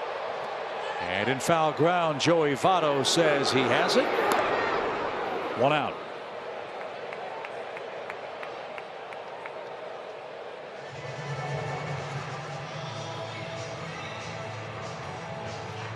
Well, Joey Votto was terrific on the national telecast last night, wearing the mic. I don't know if he's going to follow through and get the gold tooth or not that he and Ozzie Albies were talking about. I don't know. Apparently, according to him, he's having a midlife crisis. A diamond, I think, tooth. I actually told Ozzie today when he said that he should have just said, "Nah, you're not. You don't need one." Let it go. Yeah, that's not a good thing to do. So that was about all that was fun in a game won by the Reds last night. Tonight, though, the Braves are paying them back, leading 7-0. I'll tell you, Votto's been good for a long time, and in another market, maybe a bigger market. And a guy, Jeff, that's really changed his game on the fly. He has. He'll lead off the 5th inning. We can talk about that a little bit more. As Duvall skies this one towards center. Wind pushes it toward left center a bit, but Senzel makes the catch, and there's the second out. Man, these guys are getting some good swings tonight. They're just missing those last 2 balls. How hard is it to come from Florida, where the weather's 70, 80 degrees, even high 80s, and come back and play in unexpectedly chilly weather like we saw tonight in Atlanta? Yeah, but I think when you watch some of those teams up in Minnesota play today in Detroit, you don't really. They were wishing they were playing in this weather tonight. Yeah, no sympathy. I understand. No, but it is tough. You get down there, by the time you leave, it's mid-80s almost every day. Tonight, 46 degrees at first pitch. And windy, too. And more chilly weather, I believe, tomorrow night. So if you have tickets and are coming to what will be another big crowd, dress warm. It's going to be chilly here tomorrow night and pretty much all weekend long. That velvet jacket, though, is keeping you warm, isn't it? Yes. That and the 10 pounds of insulation I added during the offseason. But that's going to change. 1 ball, no strikes for Rosario. Now an even count.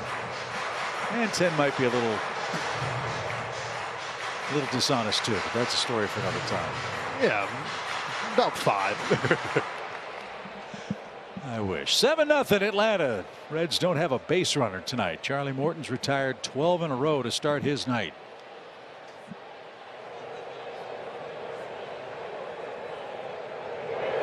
Rosario strokes that into center, but Senzel got a good jump And that will send us to inning number 5. It's all Braves. Glad you're with us on Bally Sports in Atlanta tonight.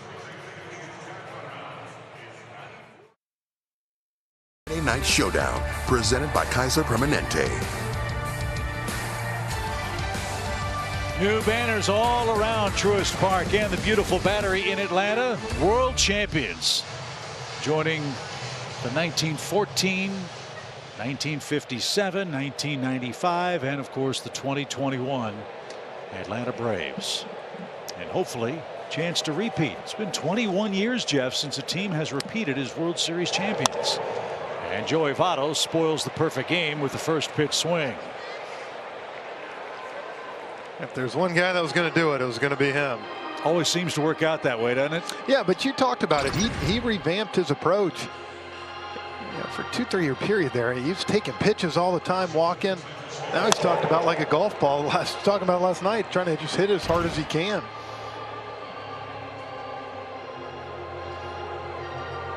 So Joey Votto spoils Charlie Morton's chance at history. Now Charlie goes to the stretch for the first time. We'll see if there's any ill effect for that on this cold night.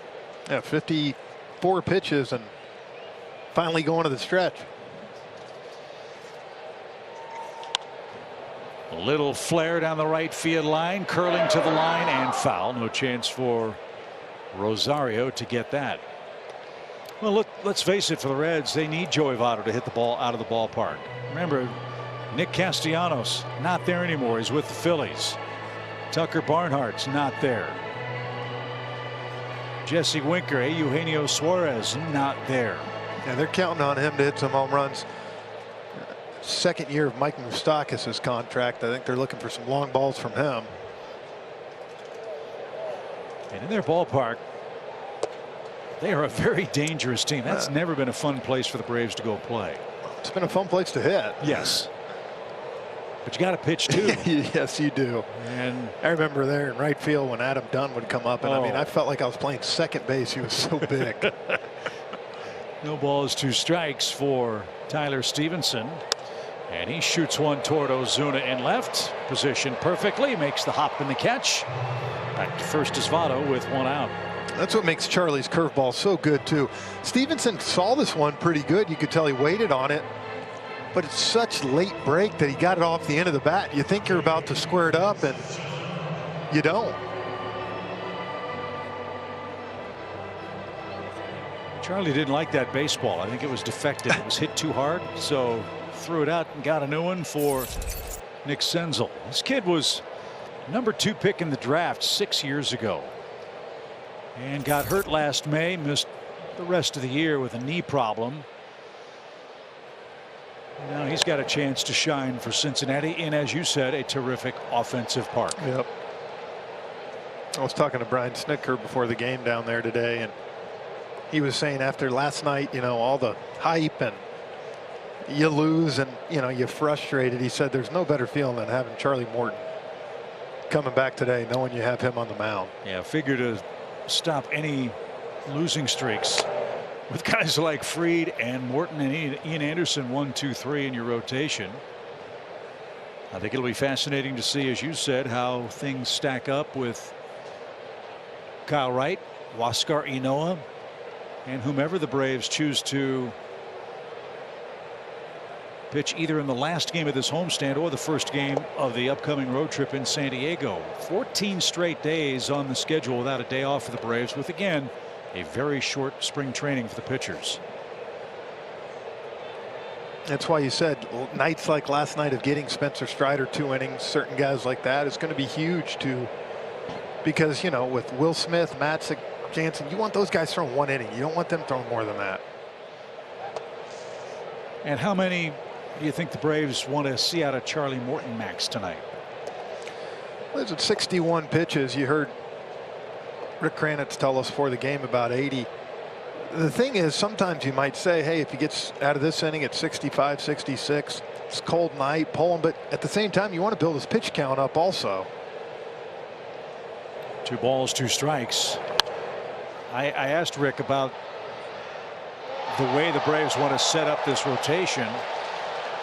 The plan is to use 6 different guys over the first 7 games to start.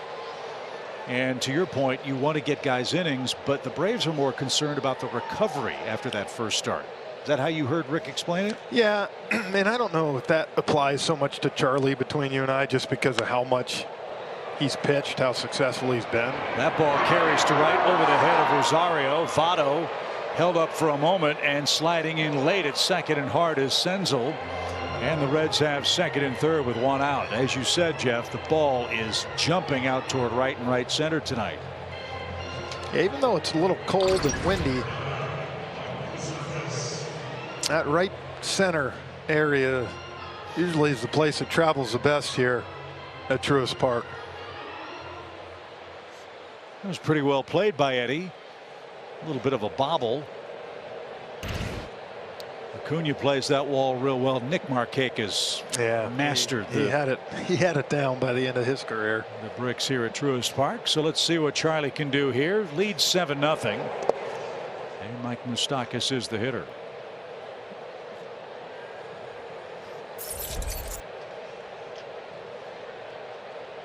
Mike's played all over the infield, but he's at third base now that Suarez is in Seattle. RBI chance for him. Reds have still a dangerous offensive club. You read some of the metrics reports. They think Cincinnati has a chance to be one of the higher scoring teams in the game. Much of that due to, again, the friendly nature of their home ballpark. Well, they got some guys in this lineup that can put up some numbers this year. Again, for them, it's going to come down to how does that pitching develop? And if you have too many nights like tonight, it just makes it tough for an offense to continue to come back. And two youngsters going after this game the rest of the way for Cincinnati. Vladimir Gutierrez and Hunter Green, who can hit triple digits with his fastball. He'll make his debut on Sunday. And that's where the curveball is so effective. 1-1 pitch, and you see a 94-mile-per-hour fastball right down the middle. Moustakas was looking for something else, seeing that curveball. Now you have him set up that you can throw whatever you want.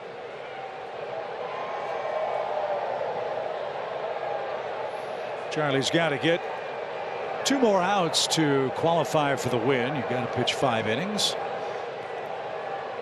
He leads 7-0.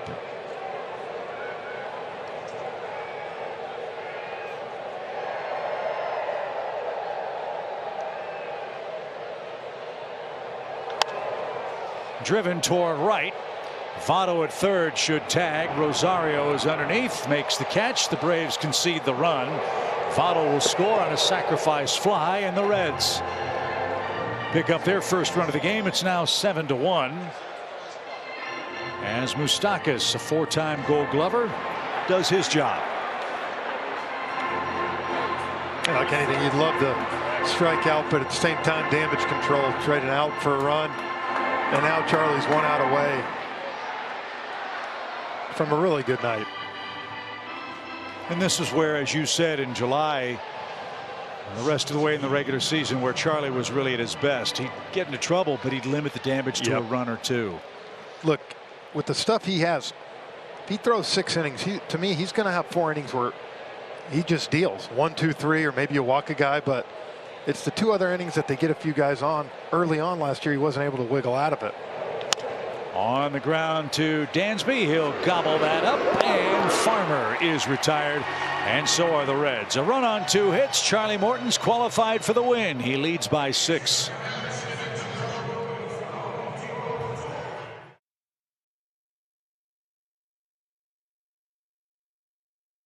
First, the Braves are world champions.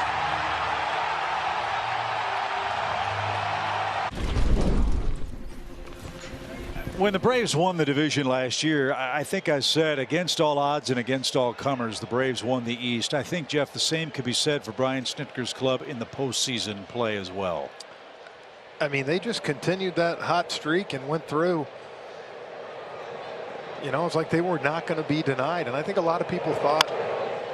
Garneau got jammed. Long throw. Moustakas loads up out of the stretch, and a good play for out number 1.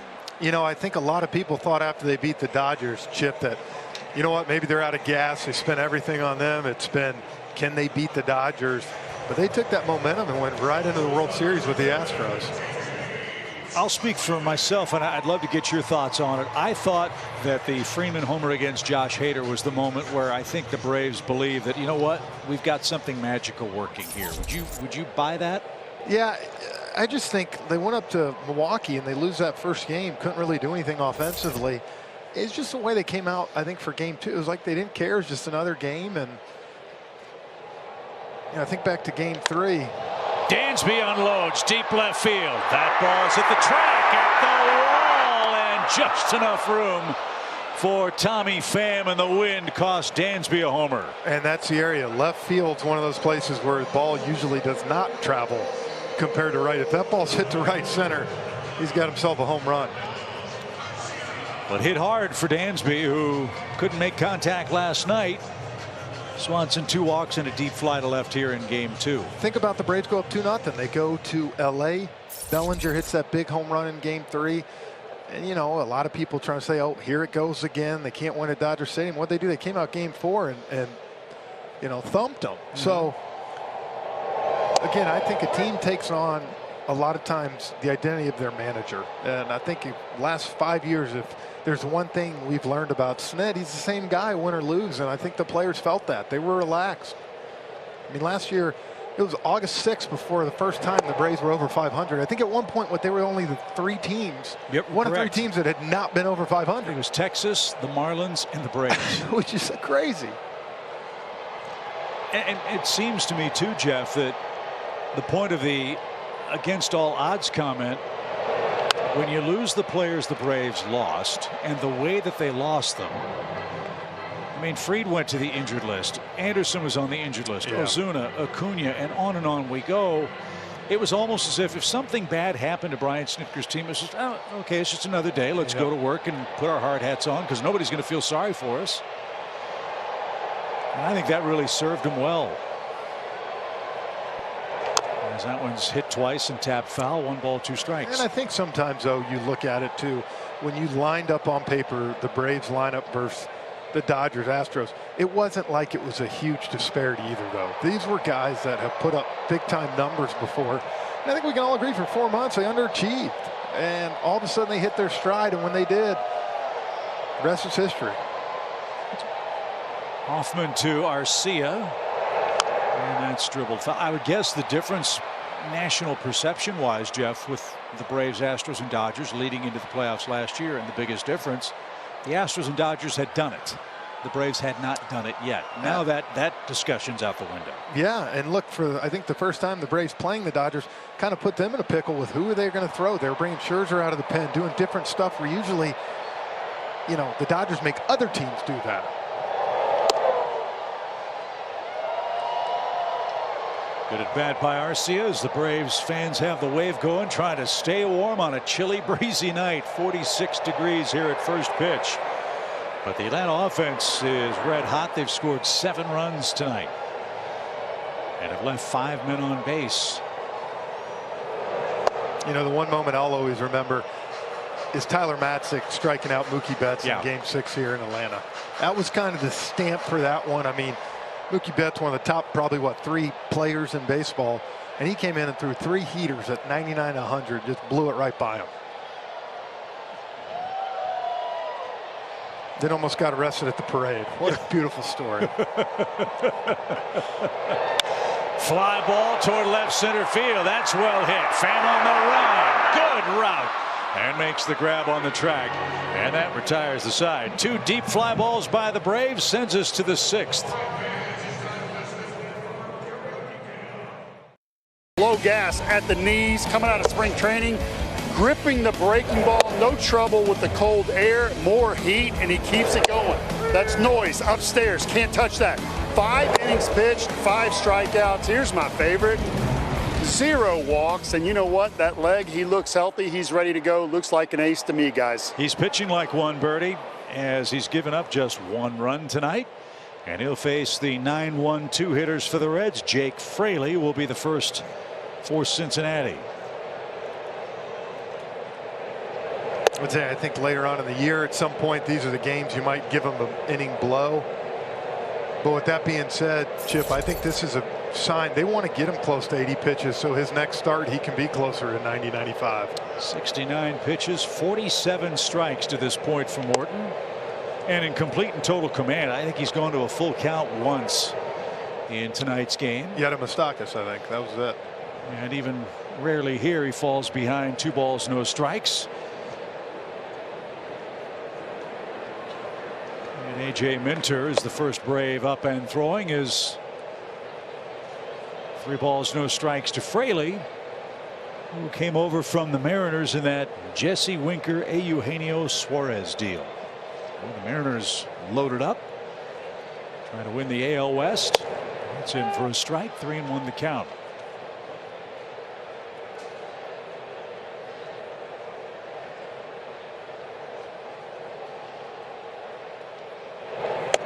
And there's the first walk for Charlie. An auspicious start. Back-to-back leadoff man reach for the Reds in innings 5 and now inning number 6.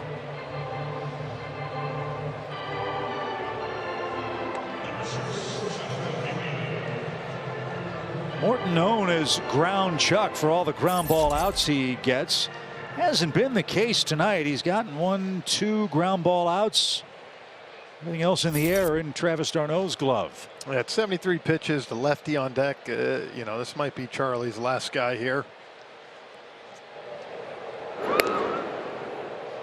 And that guy is Jonathan India, the reigning Rookie of the Year for Cincinnati.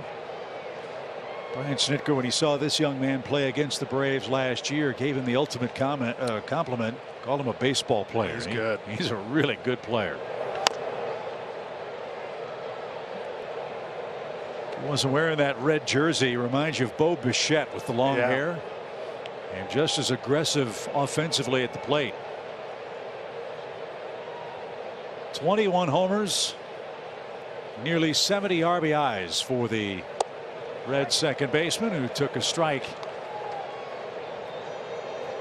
You'll see Charlie, that's a rare changeup, but you'll see him try to sneak it in every once in a while.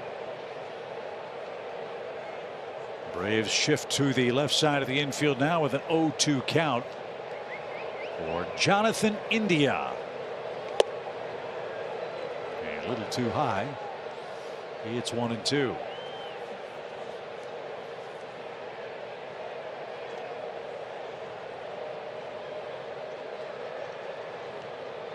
Tommy Pham looking on as Morton just missed the inside edge with a curveball. Had him frozen, but just too tight.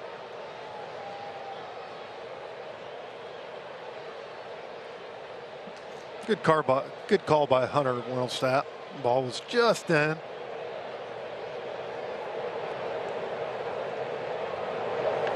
Check swing roller toward third. Riley's got it. One play and he makes it. India was reaching for that pitch. Grounds out. Runner at second. 1 away for Naquin.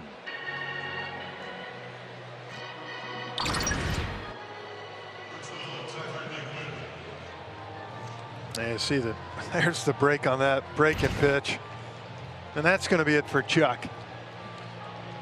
Finishes with a ground ball out. Brian Snitker. Let's see if Brian's going to take the ball. Yeah, he said, great job, Charlie. 78 pitches. He retired the first 12 in order. He leaves with a 7-1 lead in his first start in 2022.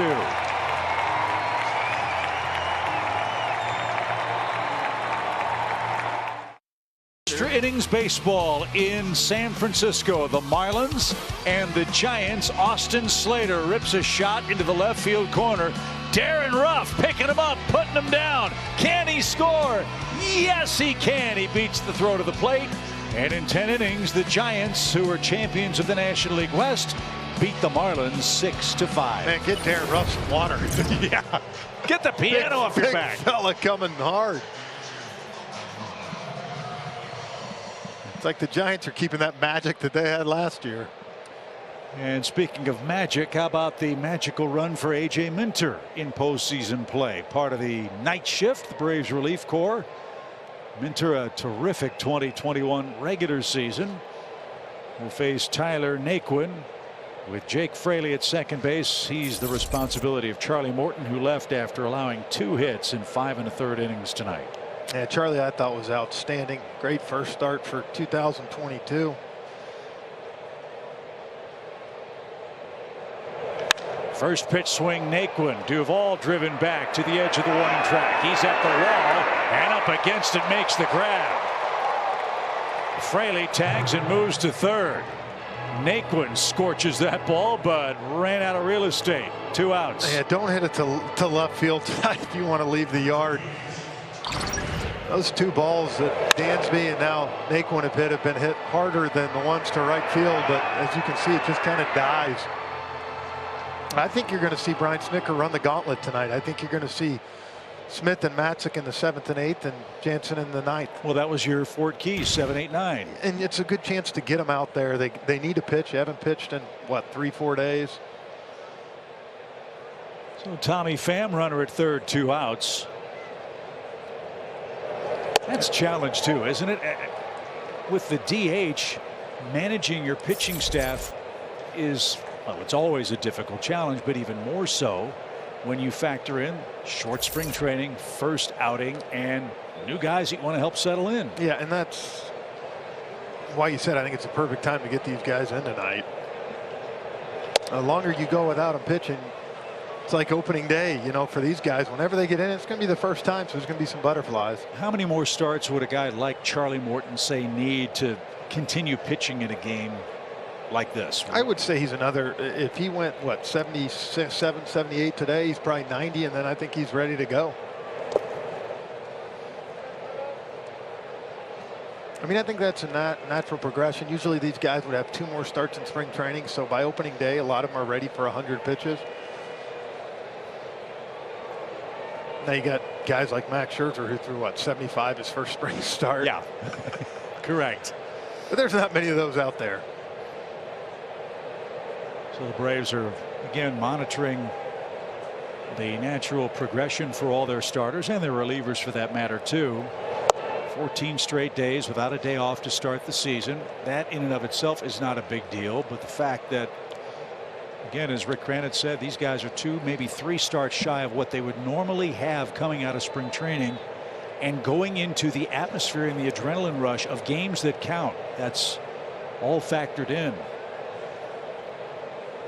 As Minter issues a walk to Tommy Pham. 2 are on, 2 out. Now he'll face Joey Votto before this matchup takes place. First, a message from Zaxby's. It's the new Signature Club with bacon and cheese, remixed by Zaxby's. Well, Joey Votto wasted no time in the 5th inning. He broke up Charlie Morton's perfect game bid with a solid ringing single to center. Part of his 1-for-2 night for Cincinnati this evening.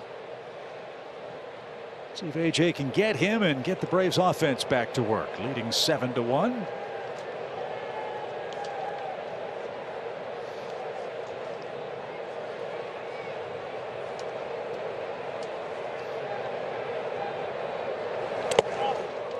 And Votto got hit by a pitch, so the bases are loaded.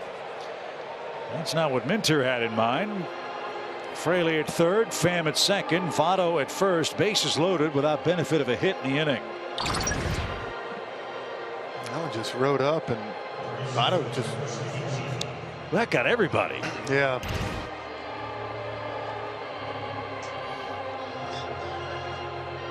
So here's Stevenson. He lined out to left in the Reds' 5th inning. Reds are a long ball away from making a game of it right now. Bases loaded, 2 outs.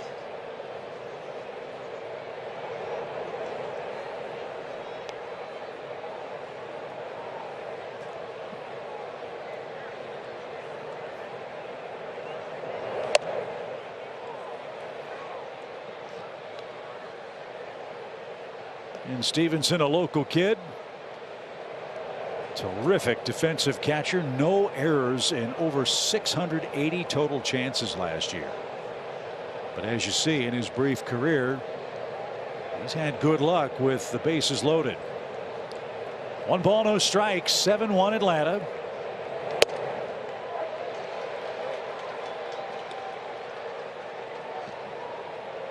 There's a good cutter in there, top of the zone.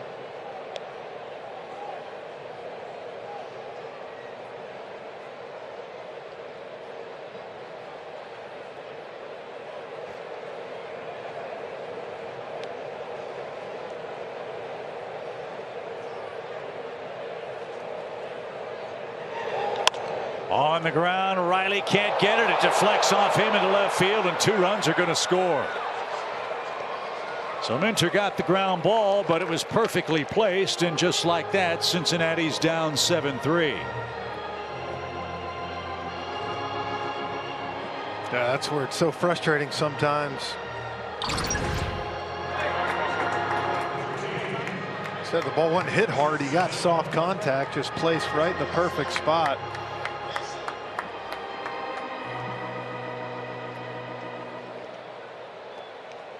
So close the book on Morton.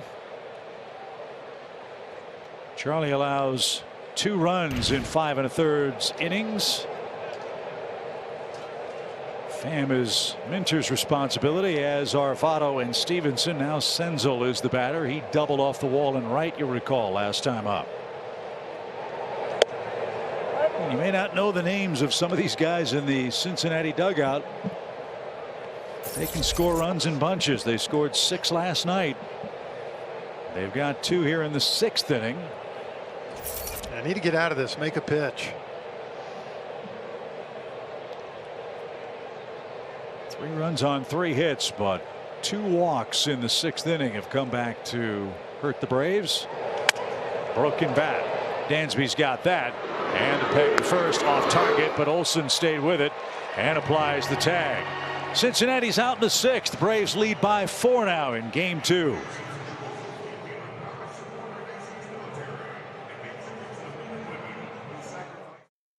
Here you go.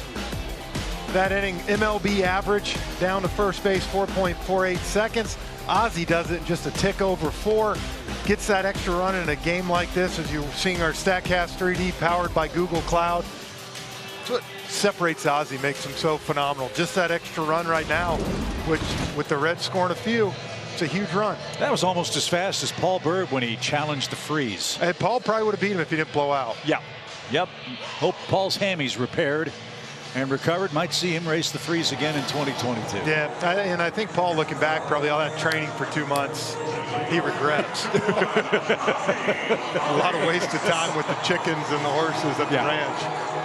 Hey, I'm ready. So, you know, I mean, I start training now if you want. Do you think the training was a waste, though, Paul? I don't know. Gretchen saw me in spring training. I was moving around the tennis court pretty well. Tennis court in the freeze is a little different beast. It's a different kind of training. I get that. You know, playing tennis with the Bally group is a little different than racing the freeze. That's a good point. As he Albies the hitter leading off the 6th inning. Daniel Duarte making his big league debut. 4 affiliates for the Reds last year. 4 levels, 2-2, 8 saves for Daniel. Now that's kind of where the Reds are at right now. You're going to see some guys like this get opportunities to step up. You know, whether it's in the pen or the lineup, the rotation. Well, again, 18 new players on the Cincinnati team this year. Guys like Mike Minor, former Brave, among that group, but he's hurt. So's Lucas Sims, Castillo, who pitched against Atlanta in the postseason a couple of years ago. I think the Reds will be a fascinating team to watch in the National League Central. Can they pass Milwaukee, the Cardinals, the Cubs?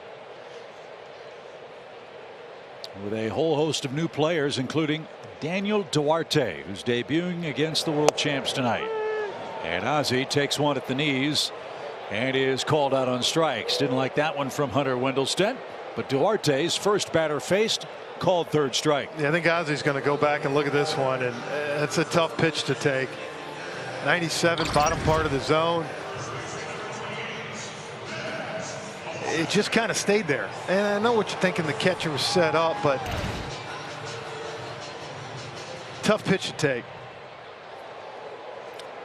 Matt Olson, the batter, picked up his first Braves hit in the 1st inning, struck out and flied to deep center his last time up. Will Smith is up in the Braves bullpen. Looks like he's going to get ready for the 7th inning. That's a storyline in and of itself. Oh, that's what, talking to Rick Kranis today, we talked the 7th, 8th inning between Smith and Matzik. He said it's just going to come down to matchups. You know, certain guys, and I think both those guys, you know, have no issue pitching the 7th or the 8th. Matt's way ahead, 2-0. And inside the line, fair. That ball's going to hug the wall. Olson on his way to second. He's got his first extra base hit as a Brave. He and Arcia have played the lines perfectly tonight. He was late, but he's got his second hit tonight. Well, there you go. You hit one dead center right to the wall. As you said, just the pitch that you're late on. But he drives it right inside the bag. And see, that's something he did last year, that 19-20. You never saw Matt do a lot of. And that's how you hit 270 compared to 220. So the Braves 7 runs on 7 hits tonight. And Austin Riley is your hitter. This kid's throwing hard, man. Yeah. Don't really have a lot of info on him as an offense. That's where it can be tough facing some of these new guys. Fly ball to right. Fraley going back is going to have room. Olson going to try to tag, and India won't make the relay as Matt's 90 feet away, 2 outs. Frenchie, you talk about Duarte throwing hard. I just see so many guys throw easy gas now coming up, but the span of your career was sort of that transition from high 80s to mid 90s.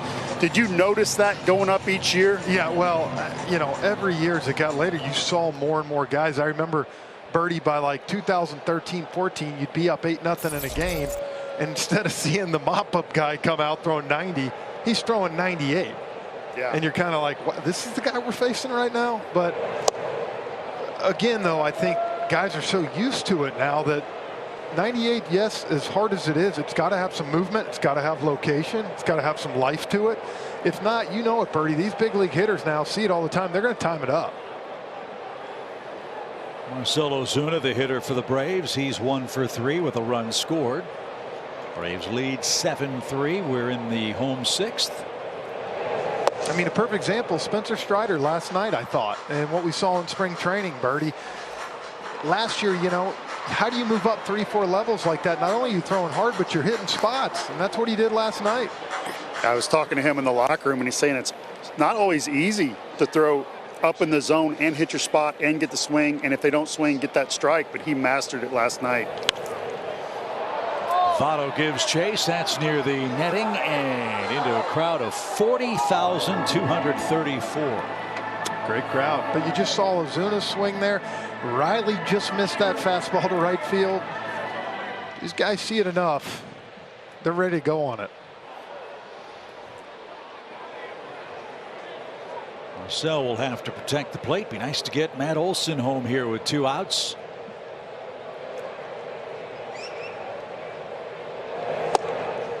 And low 2-2. I'll go all the way back to 1991 when Mark Wohlers debuted. Yeah. Everybody was on the top step of the dugout watching because he was throwing 95. Yep. My, how the game has changed. 2 balls, 2 strikes. And fouled at the plate. We will see Hunter Green on Sunday face the Braves. He's been clocked consistently over 100 miles an hour as a starting pitcher. He, like Duarte, will also make his big league debut.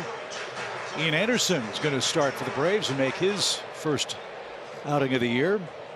I think it's another thing too, Chip. Not only these guys throw hard, but can you stay healthy? Right. You know, can you be available to pitch? You have to wonder what the long-term effect of that is. Ask Jacob deGrom. Full count. Duvall on deck for the Braves, who scored 5 runs in the 3rd inning, 2 in the 2nd tonight.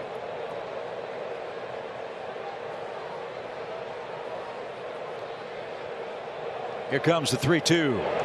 And Ozuna didn't get the breaking ball, and that will retire the side. Duarte's first 2 big league strikeouts came in the 6th, but he and the Reds are down 4.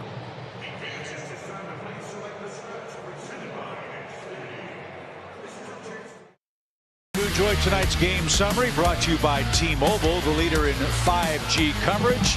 More hardware presented before the game. The World Series championship flag hoisted by General Manager Alex Anthopoulos. And then Charlie Morton went to work. He retired the first 12 hitters. Travis d'Arnaud, 2 hits, 3 RBIs. Matt Olson, his first 2 Braves hits. And Charlie Morton leaves with the lead. 7-3 our score as we go to the 7th.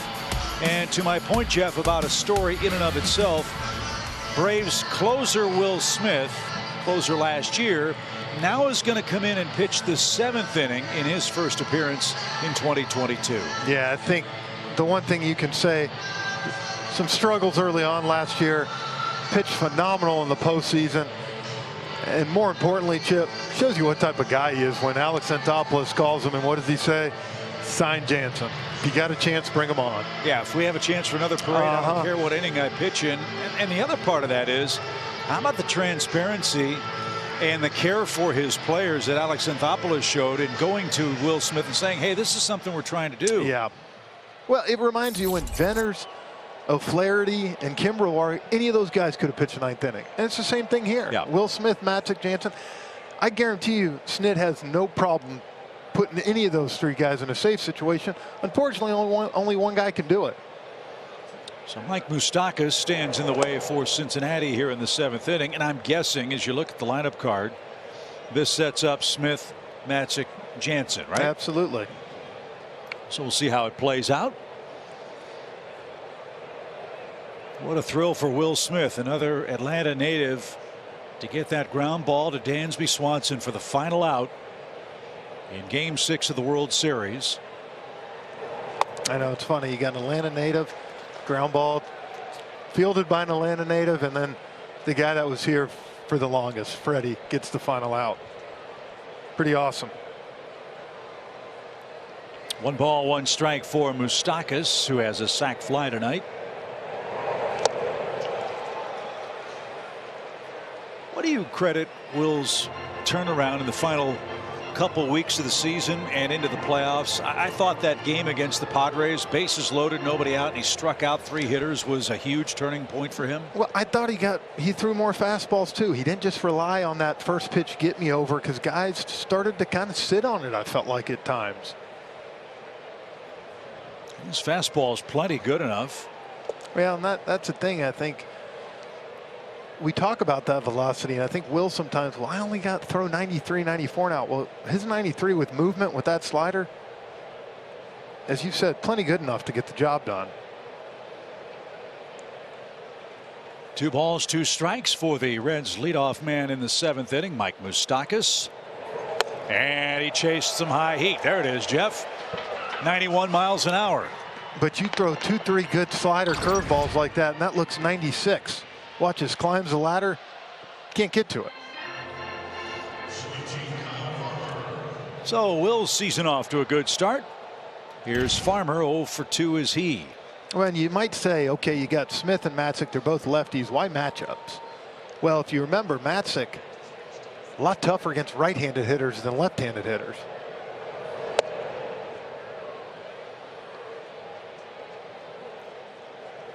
And if Smith gets him 1, 2, 3 here in the 7th, in the 8th inning, the top of the order is up for the Reds. India right-handed, Naquin left-handed, Tommy Pham righty, and then Joey Votto lurking in the 4 spot.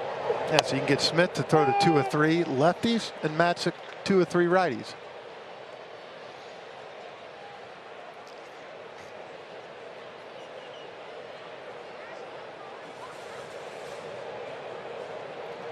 A ball and a strike for Kyle Farmer.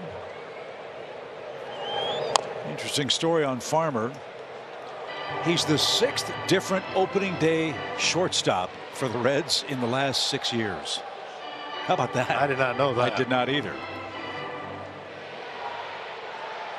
You don't see that too much at shortstop. Usually get a guy that might settle in for 2 or 3 years. Well, it's tough to replace Barry Larkin, I guess. Yeah. Right? 1 ball, 2 strikes for Farmer. Little tapper into the shift. Ozzie got the hop he wanted. And there's out number 2. Hope you'll stick around for the stretch tonight, presented by Synovus. Kelly Kroll trying to keep order out on our Plaza stage. Talk about all the Braves award winners. Saw the trophies handed out before the game tonight. Question, is she going to be able to keep those guys under control out there? I don't think so. So Farmer out 4-3 with a line under it due to the shift. Jake Fraley, the hitter. He's walked, scored, and is 0 for 1.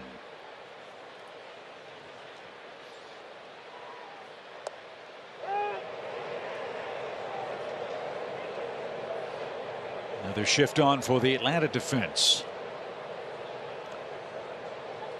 Pitching tonight, excellent for the Braves. Morton, Minter, and Smith. Pulled a string. Fraley way out in front, 0-2.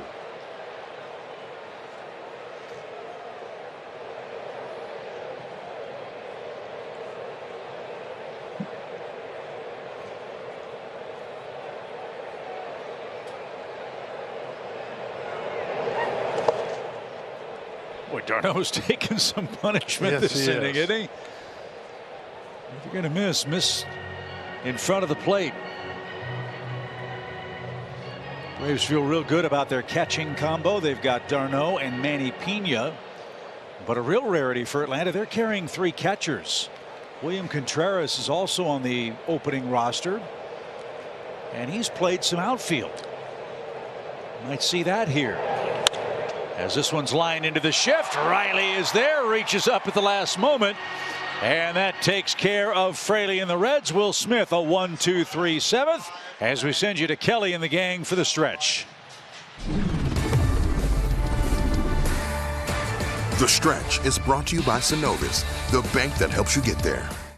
Far so good for the Braves. What a weekend it has been here celebrating this championship weekend. It was all about opening night last night, and tonight, gentlemen, it's been all about the hardware. And the Braves cleaned house when you take a look at all that they reeled in this evening, Nick. Yeah, it's fun to watch these guys be honored for what they did. And Duvall is a tremendous outfielder, gets the Gold Glove in right field. Max Fried, Peter, I know you appreciate that. Silver Slugger and Gold Glove. Austin, how about Austin Riley, too? Austin, Ozzie Albies also getting it done, man, with that Gold Glove.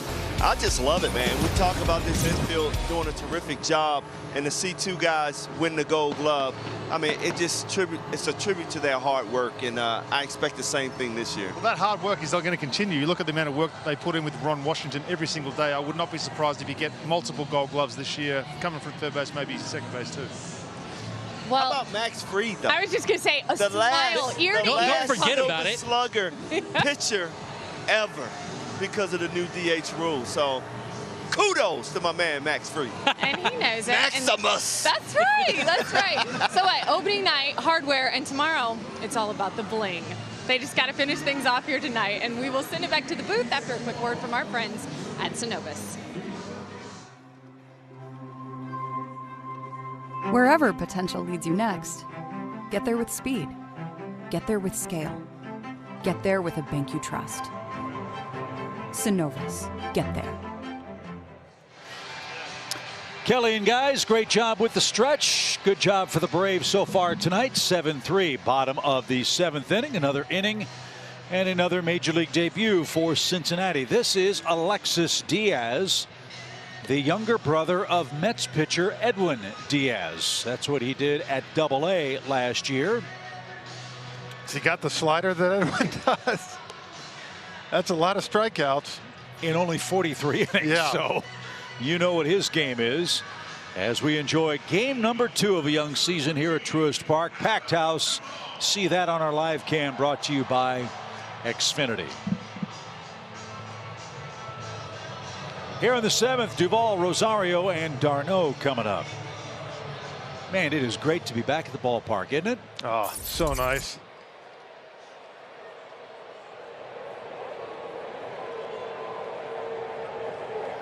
And 5 more games left on this homestand after tonight's play. And boy, Diaz has the same motion as his brother, doesn't he? Yeah. Why wouldn't you? Doesn't appear to be as tall or as angular as Edwin is. But boy, Alexis slings it up there in good shape. A 12th round pick 7 years ago. And pretty good little slider. I was going to say, he's got the slider. Kind of has to, right? Yeah.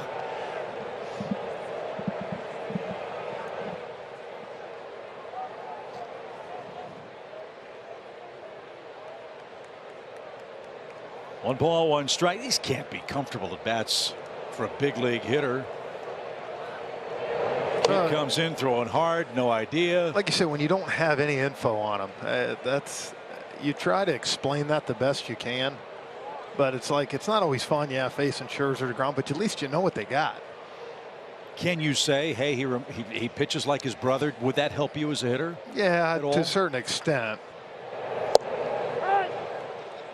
It doesn't have, you know, the 99 to 100 that his brother does, but that slider looked good. Diaz follows Raver San Martin, Jeff Hoffman, Duarte for Cincinnati. Braves have a big lead, 7-3. They've got Kyle Wright on the mound tomorrow night. Well, what a thrill that'll be for Kyle. He'll get to pitch on the night the Braves get their championship rings. I'm telling you, I think it's going to be a big year for Kyle. I really do. I just think, you know, he's been up and down. He's had success. He hasn't. And I think he knows this is my chance this year. And he seemed, even talking to him, to be in a good place mentally. There's a slider, and Duvall didn't get that one away in the 7th inning. And before Eddie Rosario bats, here's a quick message from Delta.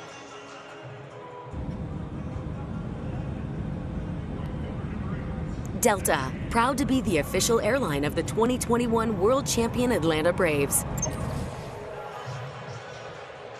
Braves will be on their Delta charter after we wrap up things with the Washington Nationals. Our first road trip of the year takes us to San Diego and Los Angeles.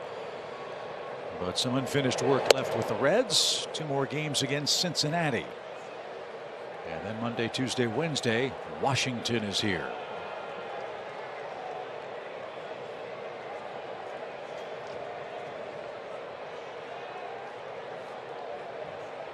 No balls and a strike for Rosario, who's walked and scored to highlight his night.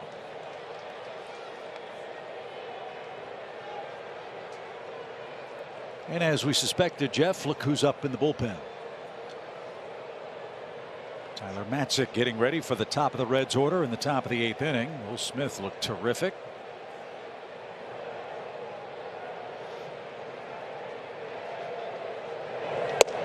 That was great having Matzik on during spring training, getting to talk to him, mess with him a little bit, gave up those 3 runs. We asked him, man, I hope you make the team. Yeah. Is there a more remarkable story? There's not many out there, I'll tell you that. Yeah, of recent vintage regarding Tyler Matzik. Talk about that when he comes in. Part of the night shift.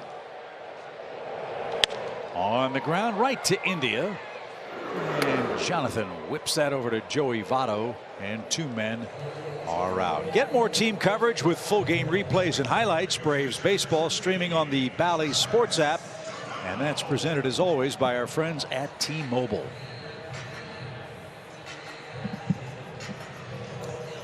Here's d'Arnaud. He's had a great night tonight. 2 hits, a run, and 3 RBIs. And to your point, Jeff, about 7, 8, 9, not only does it appear it's going to work out pitching wise, but the offense certainly has held up its end of the bargain too. And 5 of the 7 RBIs tonight from the bottom part of the order. And that's what the addition of the DH is meant to do, right? Lengthen your lineup. We saw 2 years ago during the COVID shortened season when we had the DH.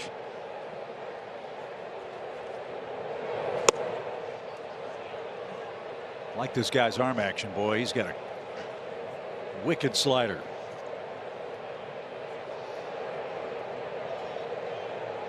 Like you said, if his brother's going to teach it to you.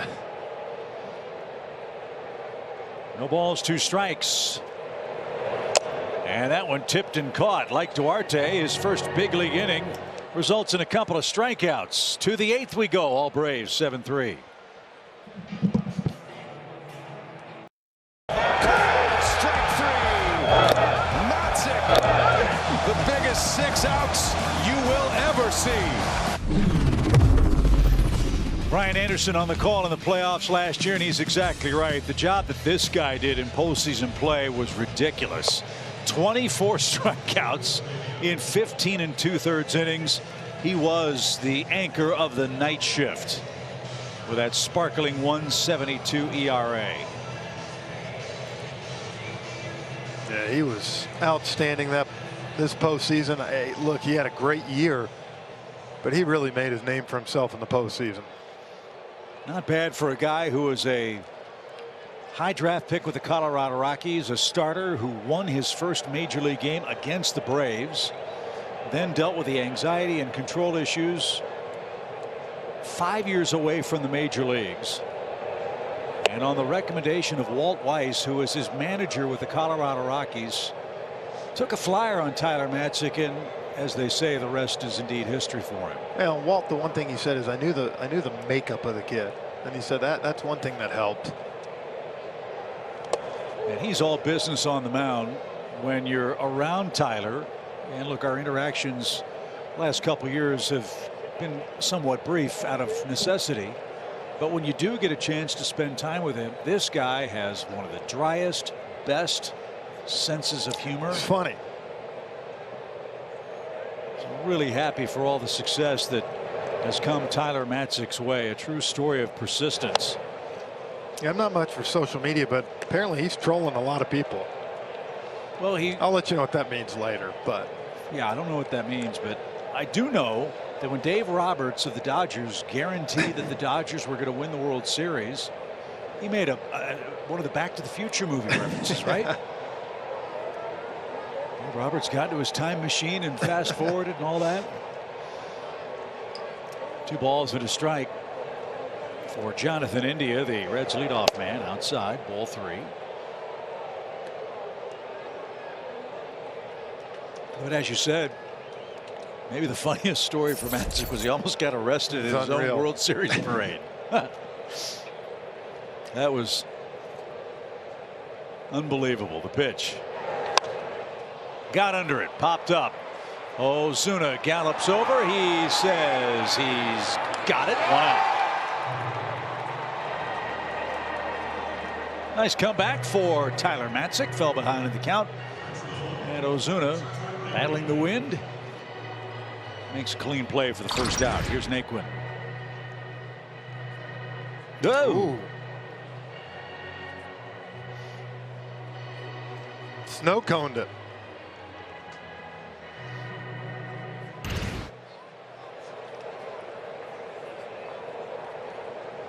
Naquin 0 for 3 with a couple of strikeouts. Tyler used to play for the Indians. If you didn't recall, the Cleveland Major League team is now called the Guardians. And Ozuna, another chance. We have seconds on the snow cone. Nope, not this time. He looked at it, though. Just to be sure. 2 outs on the Friday night showdown. Reds and Braves from Truist Park. Our telecast tonight presented by Kaiser Permanente. Hope you're enjoying great work of our Bally Sports production crew. We are so blessed to work with such terrific people. Gretchen Caney's our producer, Mike Miller our director, Brandon Culpepper, Drew Jenkins in the booth, Dr. No, Hal Galima, our stat man, back with us this year. Val Burrell keeping order for us upstairs. Great to be back with our baseball family. We'll be with you for 155 telecasts or so this regular season. And this one off to a good start tonight. Braves up 7-3 in the 8th inning. And Tommy Pham stands in the way. Tries to beat the shift. Ozzie ranges and throws a strike. Tyler Matzik, a 1-2-3 8th. The Braves are on their way in game 2. You buy Toyota. Visit your local Toyota dealers today. Toyota, let's go places. The Georgia Lottery. Today could be the day. And by Yellowwood. If it doesn't have this yellow tag, you don't want it.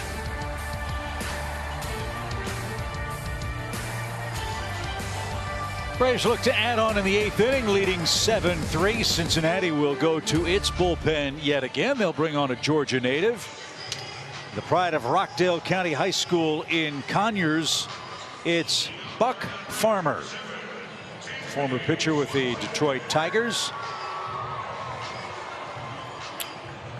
Buck also a star at Georgia Tech, which is a perfect transition to our reminder to join us Wednesday the 13th. The Braves are celebrating the University of Georgia's national championship. There will be a dual trophy photo op before the game with the college football playoff and commissioner's trophy. Got to have a game ticket to get a picture with both of those trophies. Pre-game celebration with Jordan Davis throwing out the first pitch. Harry Dog will be here. Blooper will be here. All the fun. We're calling all you dogs. Get to the ballpark. I don't know what we're going to do. We got to get Jordan Davis up here in the booth. Is there room?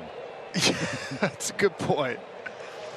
Gosh, I loved watching him play, though, man. Big man. What a horse. He's a stud. So, Jordan, there's a little pressure with throwing out the ceremonial first pitch. You can't bounce it.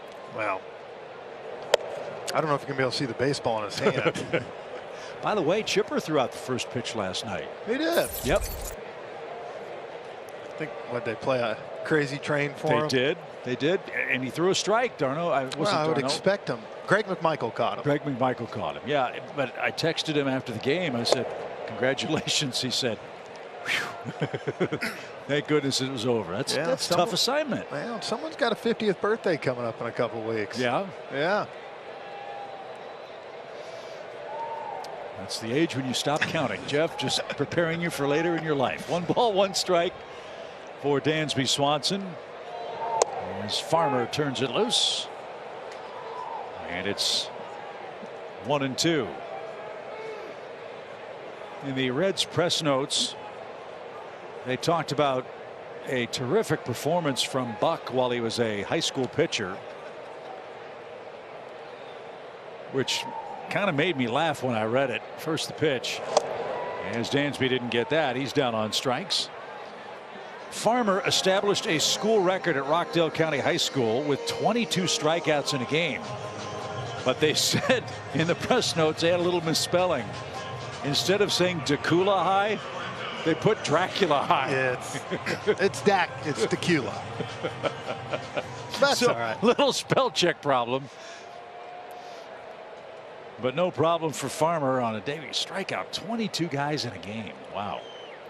And he got Dansby Swanson here. Here's Arcia, the DH today. Well, he has had a nice night. 2 RBIs for him. 22. They either went to extra innings or there's a drop third strike. Right? 7-inning game. Don't know. Have to go down there and talk to Buck some more and figure that out. What they say in Bull Durham, let him put the ball in play. Strikeouts are fascist or something like that. Can't imagine how much fun that would be if you're a pitcher to have that kind of command. Charlie Morton did for the first 4 innings tonight for Atlanta. 5 strikeouts, set down the first 12 Reds. Braves gave him a 7-0 lead, and that was more than enough for Ground Chuck tonight. To win his next start, will need just 3 strikeouts to get to 1,500 in his major league career.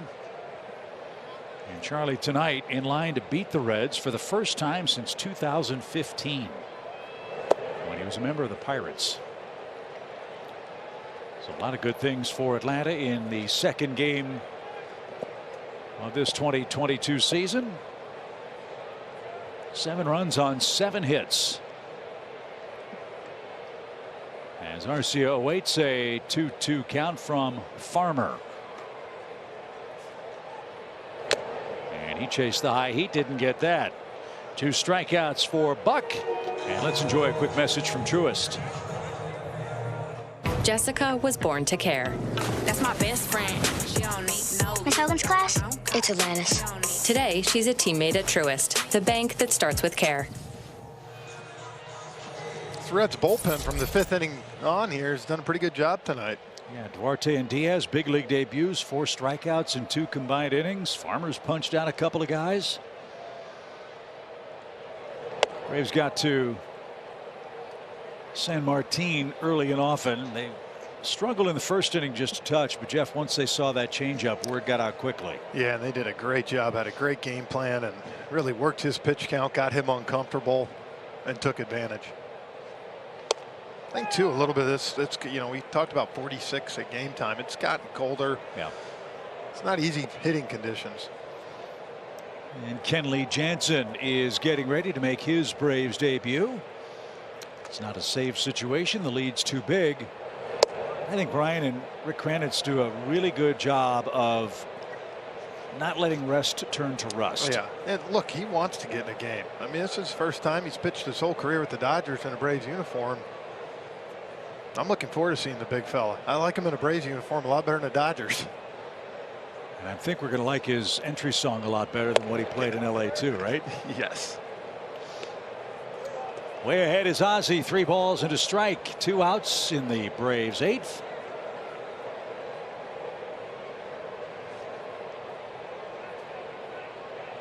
Four, 5, and 6 for the Reds in the top of the 9th inning. We're not there yet. 3-1.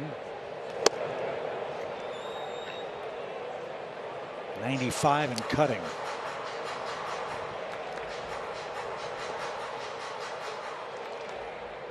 Well, with Hoffman, Duarte, Diaz, and Farmer tonight. Real good work with so many youngsters in their rotation. That's going to be a key for them early. I think, again, though, too, for these Braves hitters, the fact you've seen them tonight, you know, tomorrow, Sunday, it's going to help you get to see them again. Yeah. At least got an idea of what they have and what it looks like. Braves will make one trip to Cincinnati this year. July 1st through the 3rd. Oh, ball won't travel at all. I've already got it with all my golf plans. Priorities. Yep. Ball 4. And the inning continues. Olson's coming up.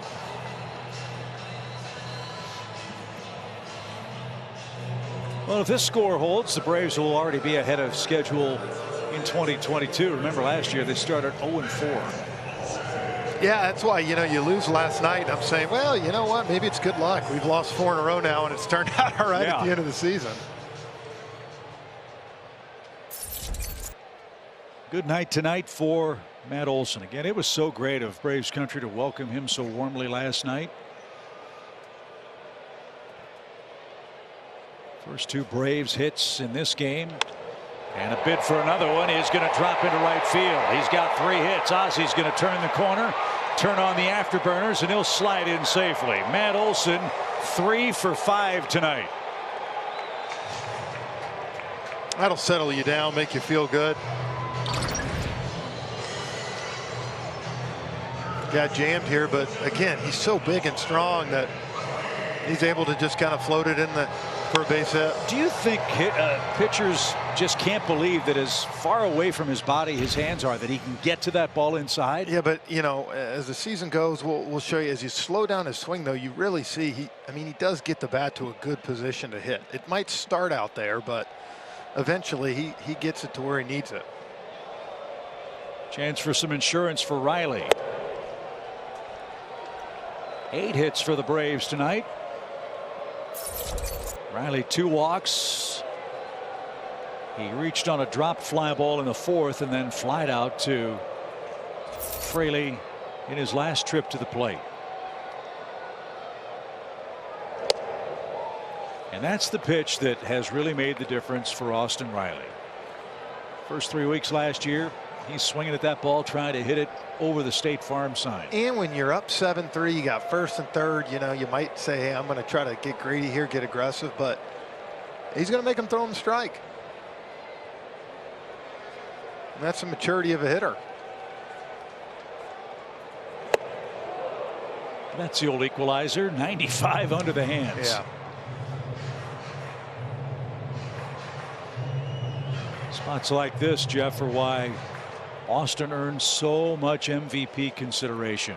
You know, he talked about his 75 2-strike hits. He also had 48 2-out RBIs, which was 3rd in the NL. Line drive, well hit, but right at Tommy Pham. Austin hit it on the screws, but he's retired, and so are the Braves, who strand a pair in the bottom of the 8th inning. So it's 7-3. Welcome to Atlanta.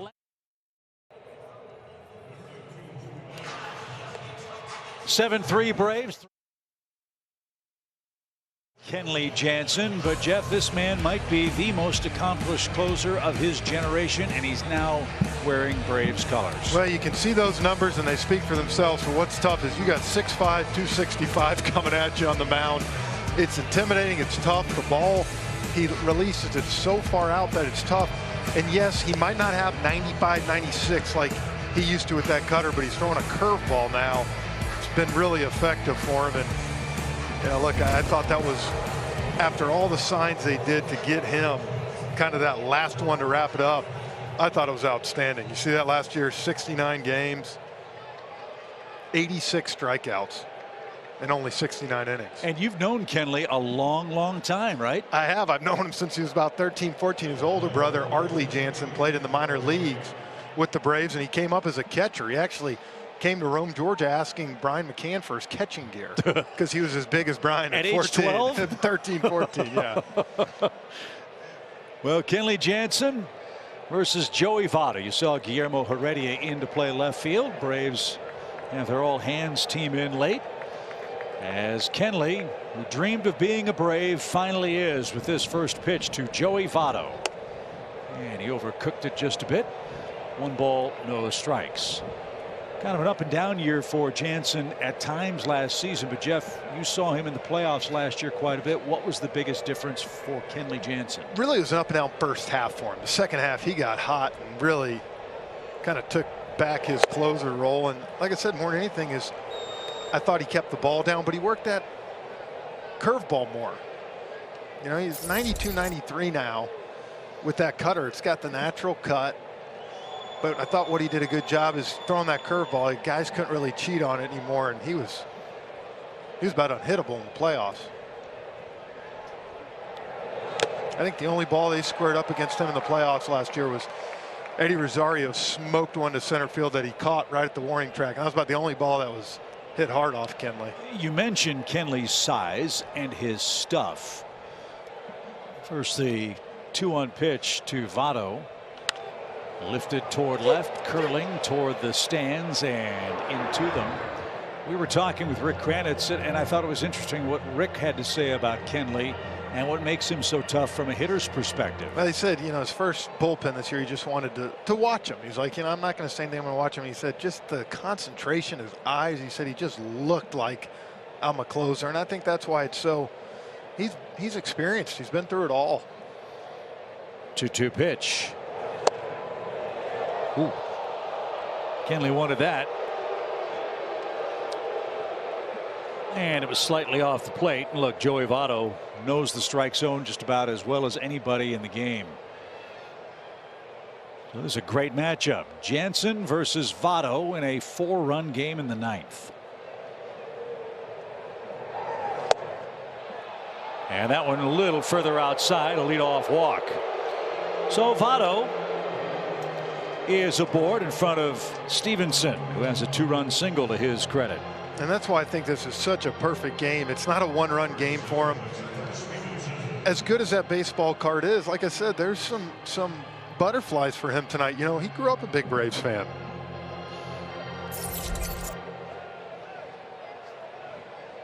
Let's see if Stevenson would oblige with a ground ball and a double play. He's 1 for 3 tonight. Reds only have 3 hits. There we go. That one dropped out of sight. 0-1. And you see the miles per hour 91 on it, but he, like I said, he's so big and releases it so far out. It feels 94, 95. The old effective velocity. velocity. It jumps on you quick. You'll see him jam a lot of right-handed hitters.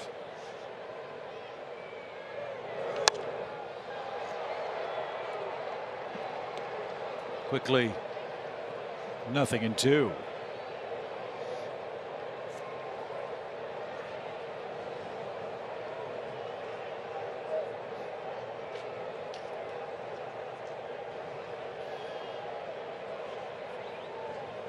Votto's not going anywhere at first base. And the 2-strike pitch is line just out of reach of Ozzie Albies. So on an 0-2 count, Stevenson picks up his second hit, and the Reds aren't going quietly here in the 9th. A walk and a single brings up Nick Senzel.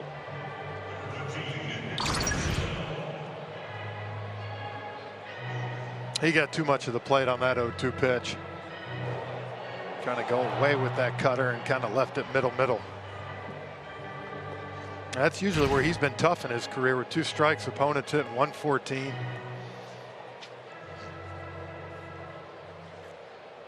So a little traffic for Kenley in the 9th inning. Senzel doubled in the 5th.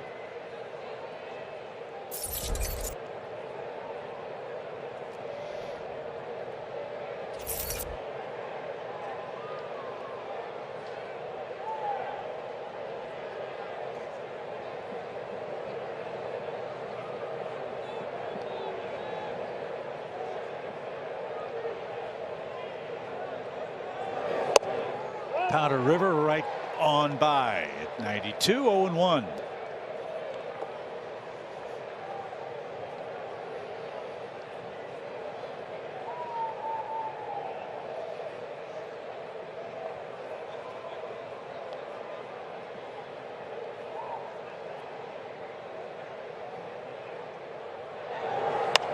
Right off his knuckles, and Jansen pitching a little angry now. It's 0-2. Yeah. And that's where it's tough. He still throws that little sinker. It doesn't sink much. It's more of a four-seamer, but you see that pitch is in on the righties, and that does just enough to kind of keep you honest on the inside that he can exploit you with that cutter. Is it a heavy ball with him? It is. Gosh, I told you, he's got 6'5" coming at you. It's on a cold night, that can't feel good. You know, in the trademark, and then he heats him up upstairs. Senzel tried to lift and separate, and he strikes out. So Kenley's first strikeout as a Brave is the first out here in the 9th inning. You see the movement and where that ball starts, kind of rises as it goes. And anytime he's able to locate that pitch there, you're not going to catch up to it. Great look at the Braves World Series celebratory uniforms. The Braves logo, the tomahawk with the gold trim. That's the honor afforded to the defending world champions in the next year of play. As Mike Moustakas is the hitter. 2 strikeouts and a sac fly for Mike tonight.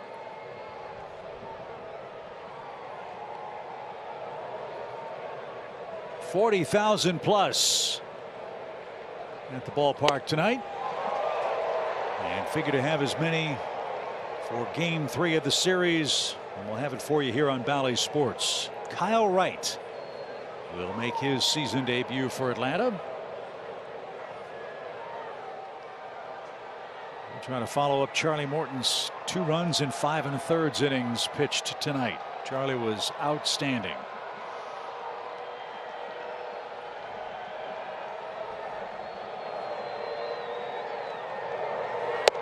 At the belt, 0-2. The other thing Craney said about Jansen is he can pitch 92, 93, and then when he needs it, he's got 97. Yeah, he still can reach back when he needs to.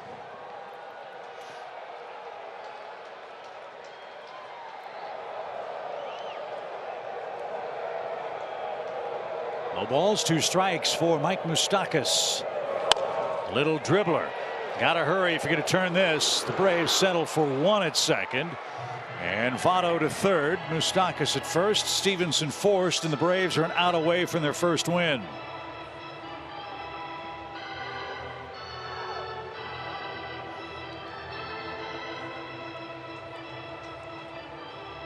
So Kenley got the ground ball he wanted, just was too softly hit hard enough. And Kyle Farmer, the final Cincinnati hope, he is 0 for 3 tonight.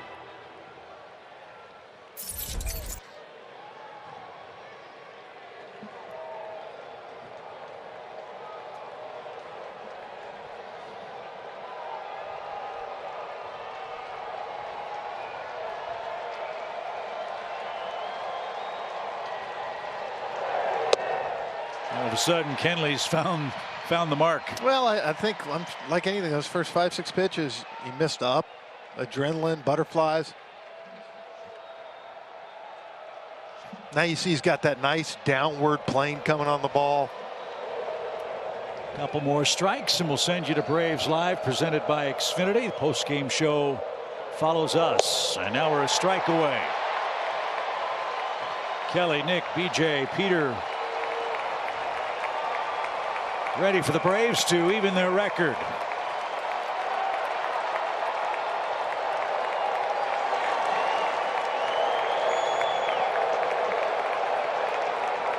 The 0-2 pitch to Kyle Farmer. Little pop headed for the seats. Time to try again.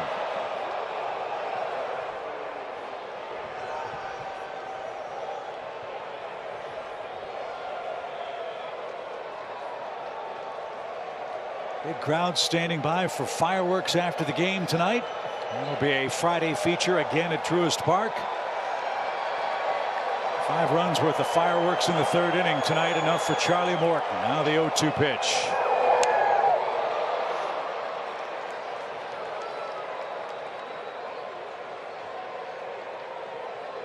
The leadoff walk to Votto forced Jansen's pitch count up. He'll throw a 20th next. See if he can get that pitch where he struck Sincel out with the that cutter up in the zone right here. He kind of got him in swing mode right now.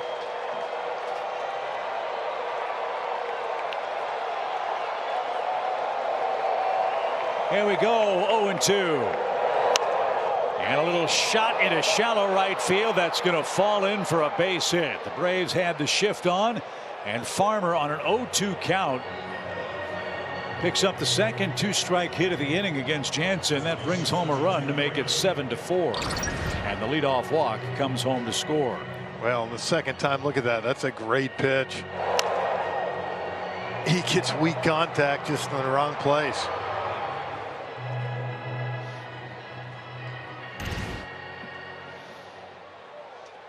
So we're not done yet. Tying run comes to the plate. Jake Fraley is the hitter.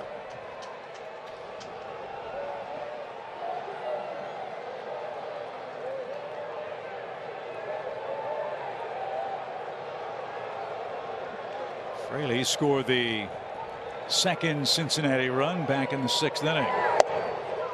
And no defensive hold of Farmer. He'll take second base. Takes away the force play on defensive indifference. And now a 1-0 count.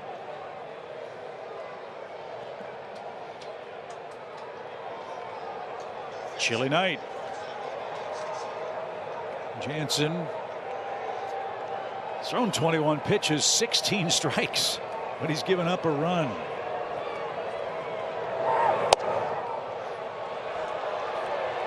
He keeps trying to get that outside corner, and he's missing by 1 or 2 baseballs.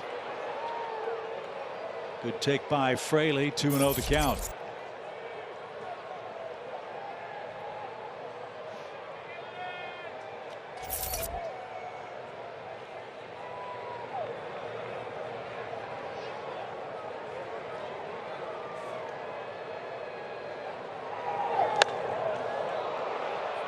Was ready for that one, yeah, but a little early. Got the head out. 2-1.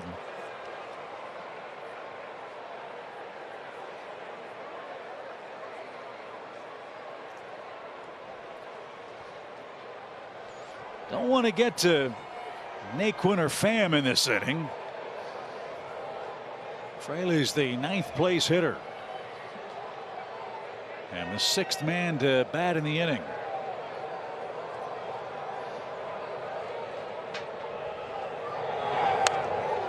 Again, Kenley a strike away. And that's that pitch right there up in the zone where he goes a lot for his strike 3. Braves have done a little 2-out damage in the first 2 games of this series.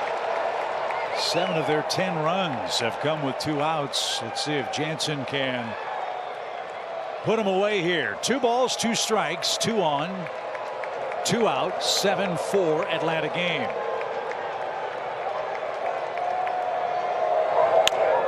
Little pop, but the wind's going to push that over the Reds dugout.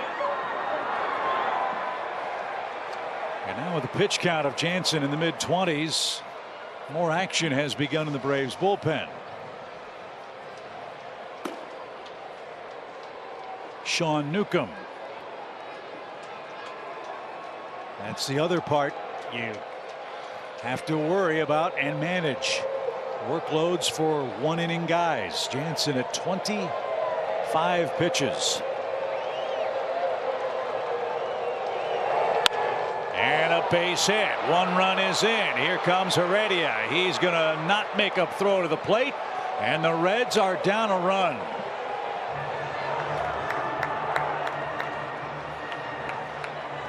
So the debut for Kenley Jansen hasn't gone the way he had hoped. 3 runs, 3 hits, and it all starts with a leadoff walk. And now Jonathan India is the hitter representing the go-ahead run. And now Rick Kranitz will make his way to the mound and try to buy some time for Newcomb and let Kenley Jansen settle in. Well, the tough thing right now for Jansen, you've got 3 weak contact hits. I mean, that's some bad breaks early here. And the one that really hurts was the Farmer single.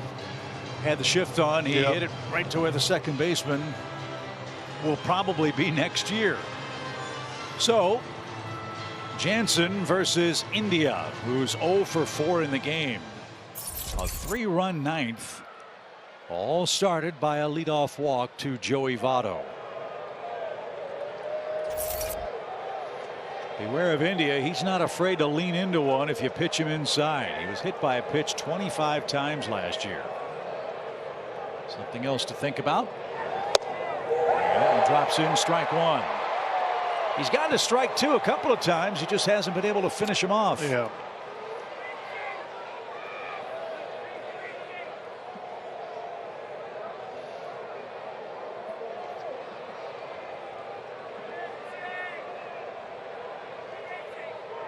Oh, almost got him. He got out of the way at the last possible second. India almost wore one from Jansen. Let's see if that sets up the outside corner. That was close. It'll definitely keep you from diving a little bit.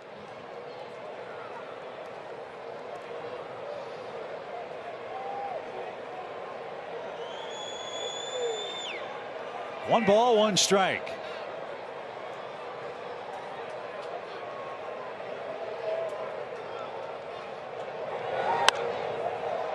One and 2. You know, he's sticking with that cutter, sinker combo. We haven't seen him throw that curveball slider yet.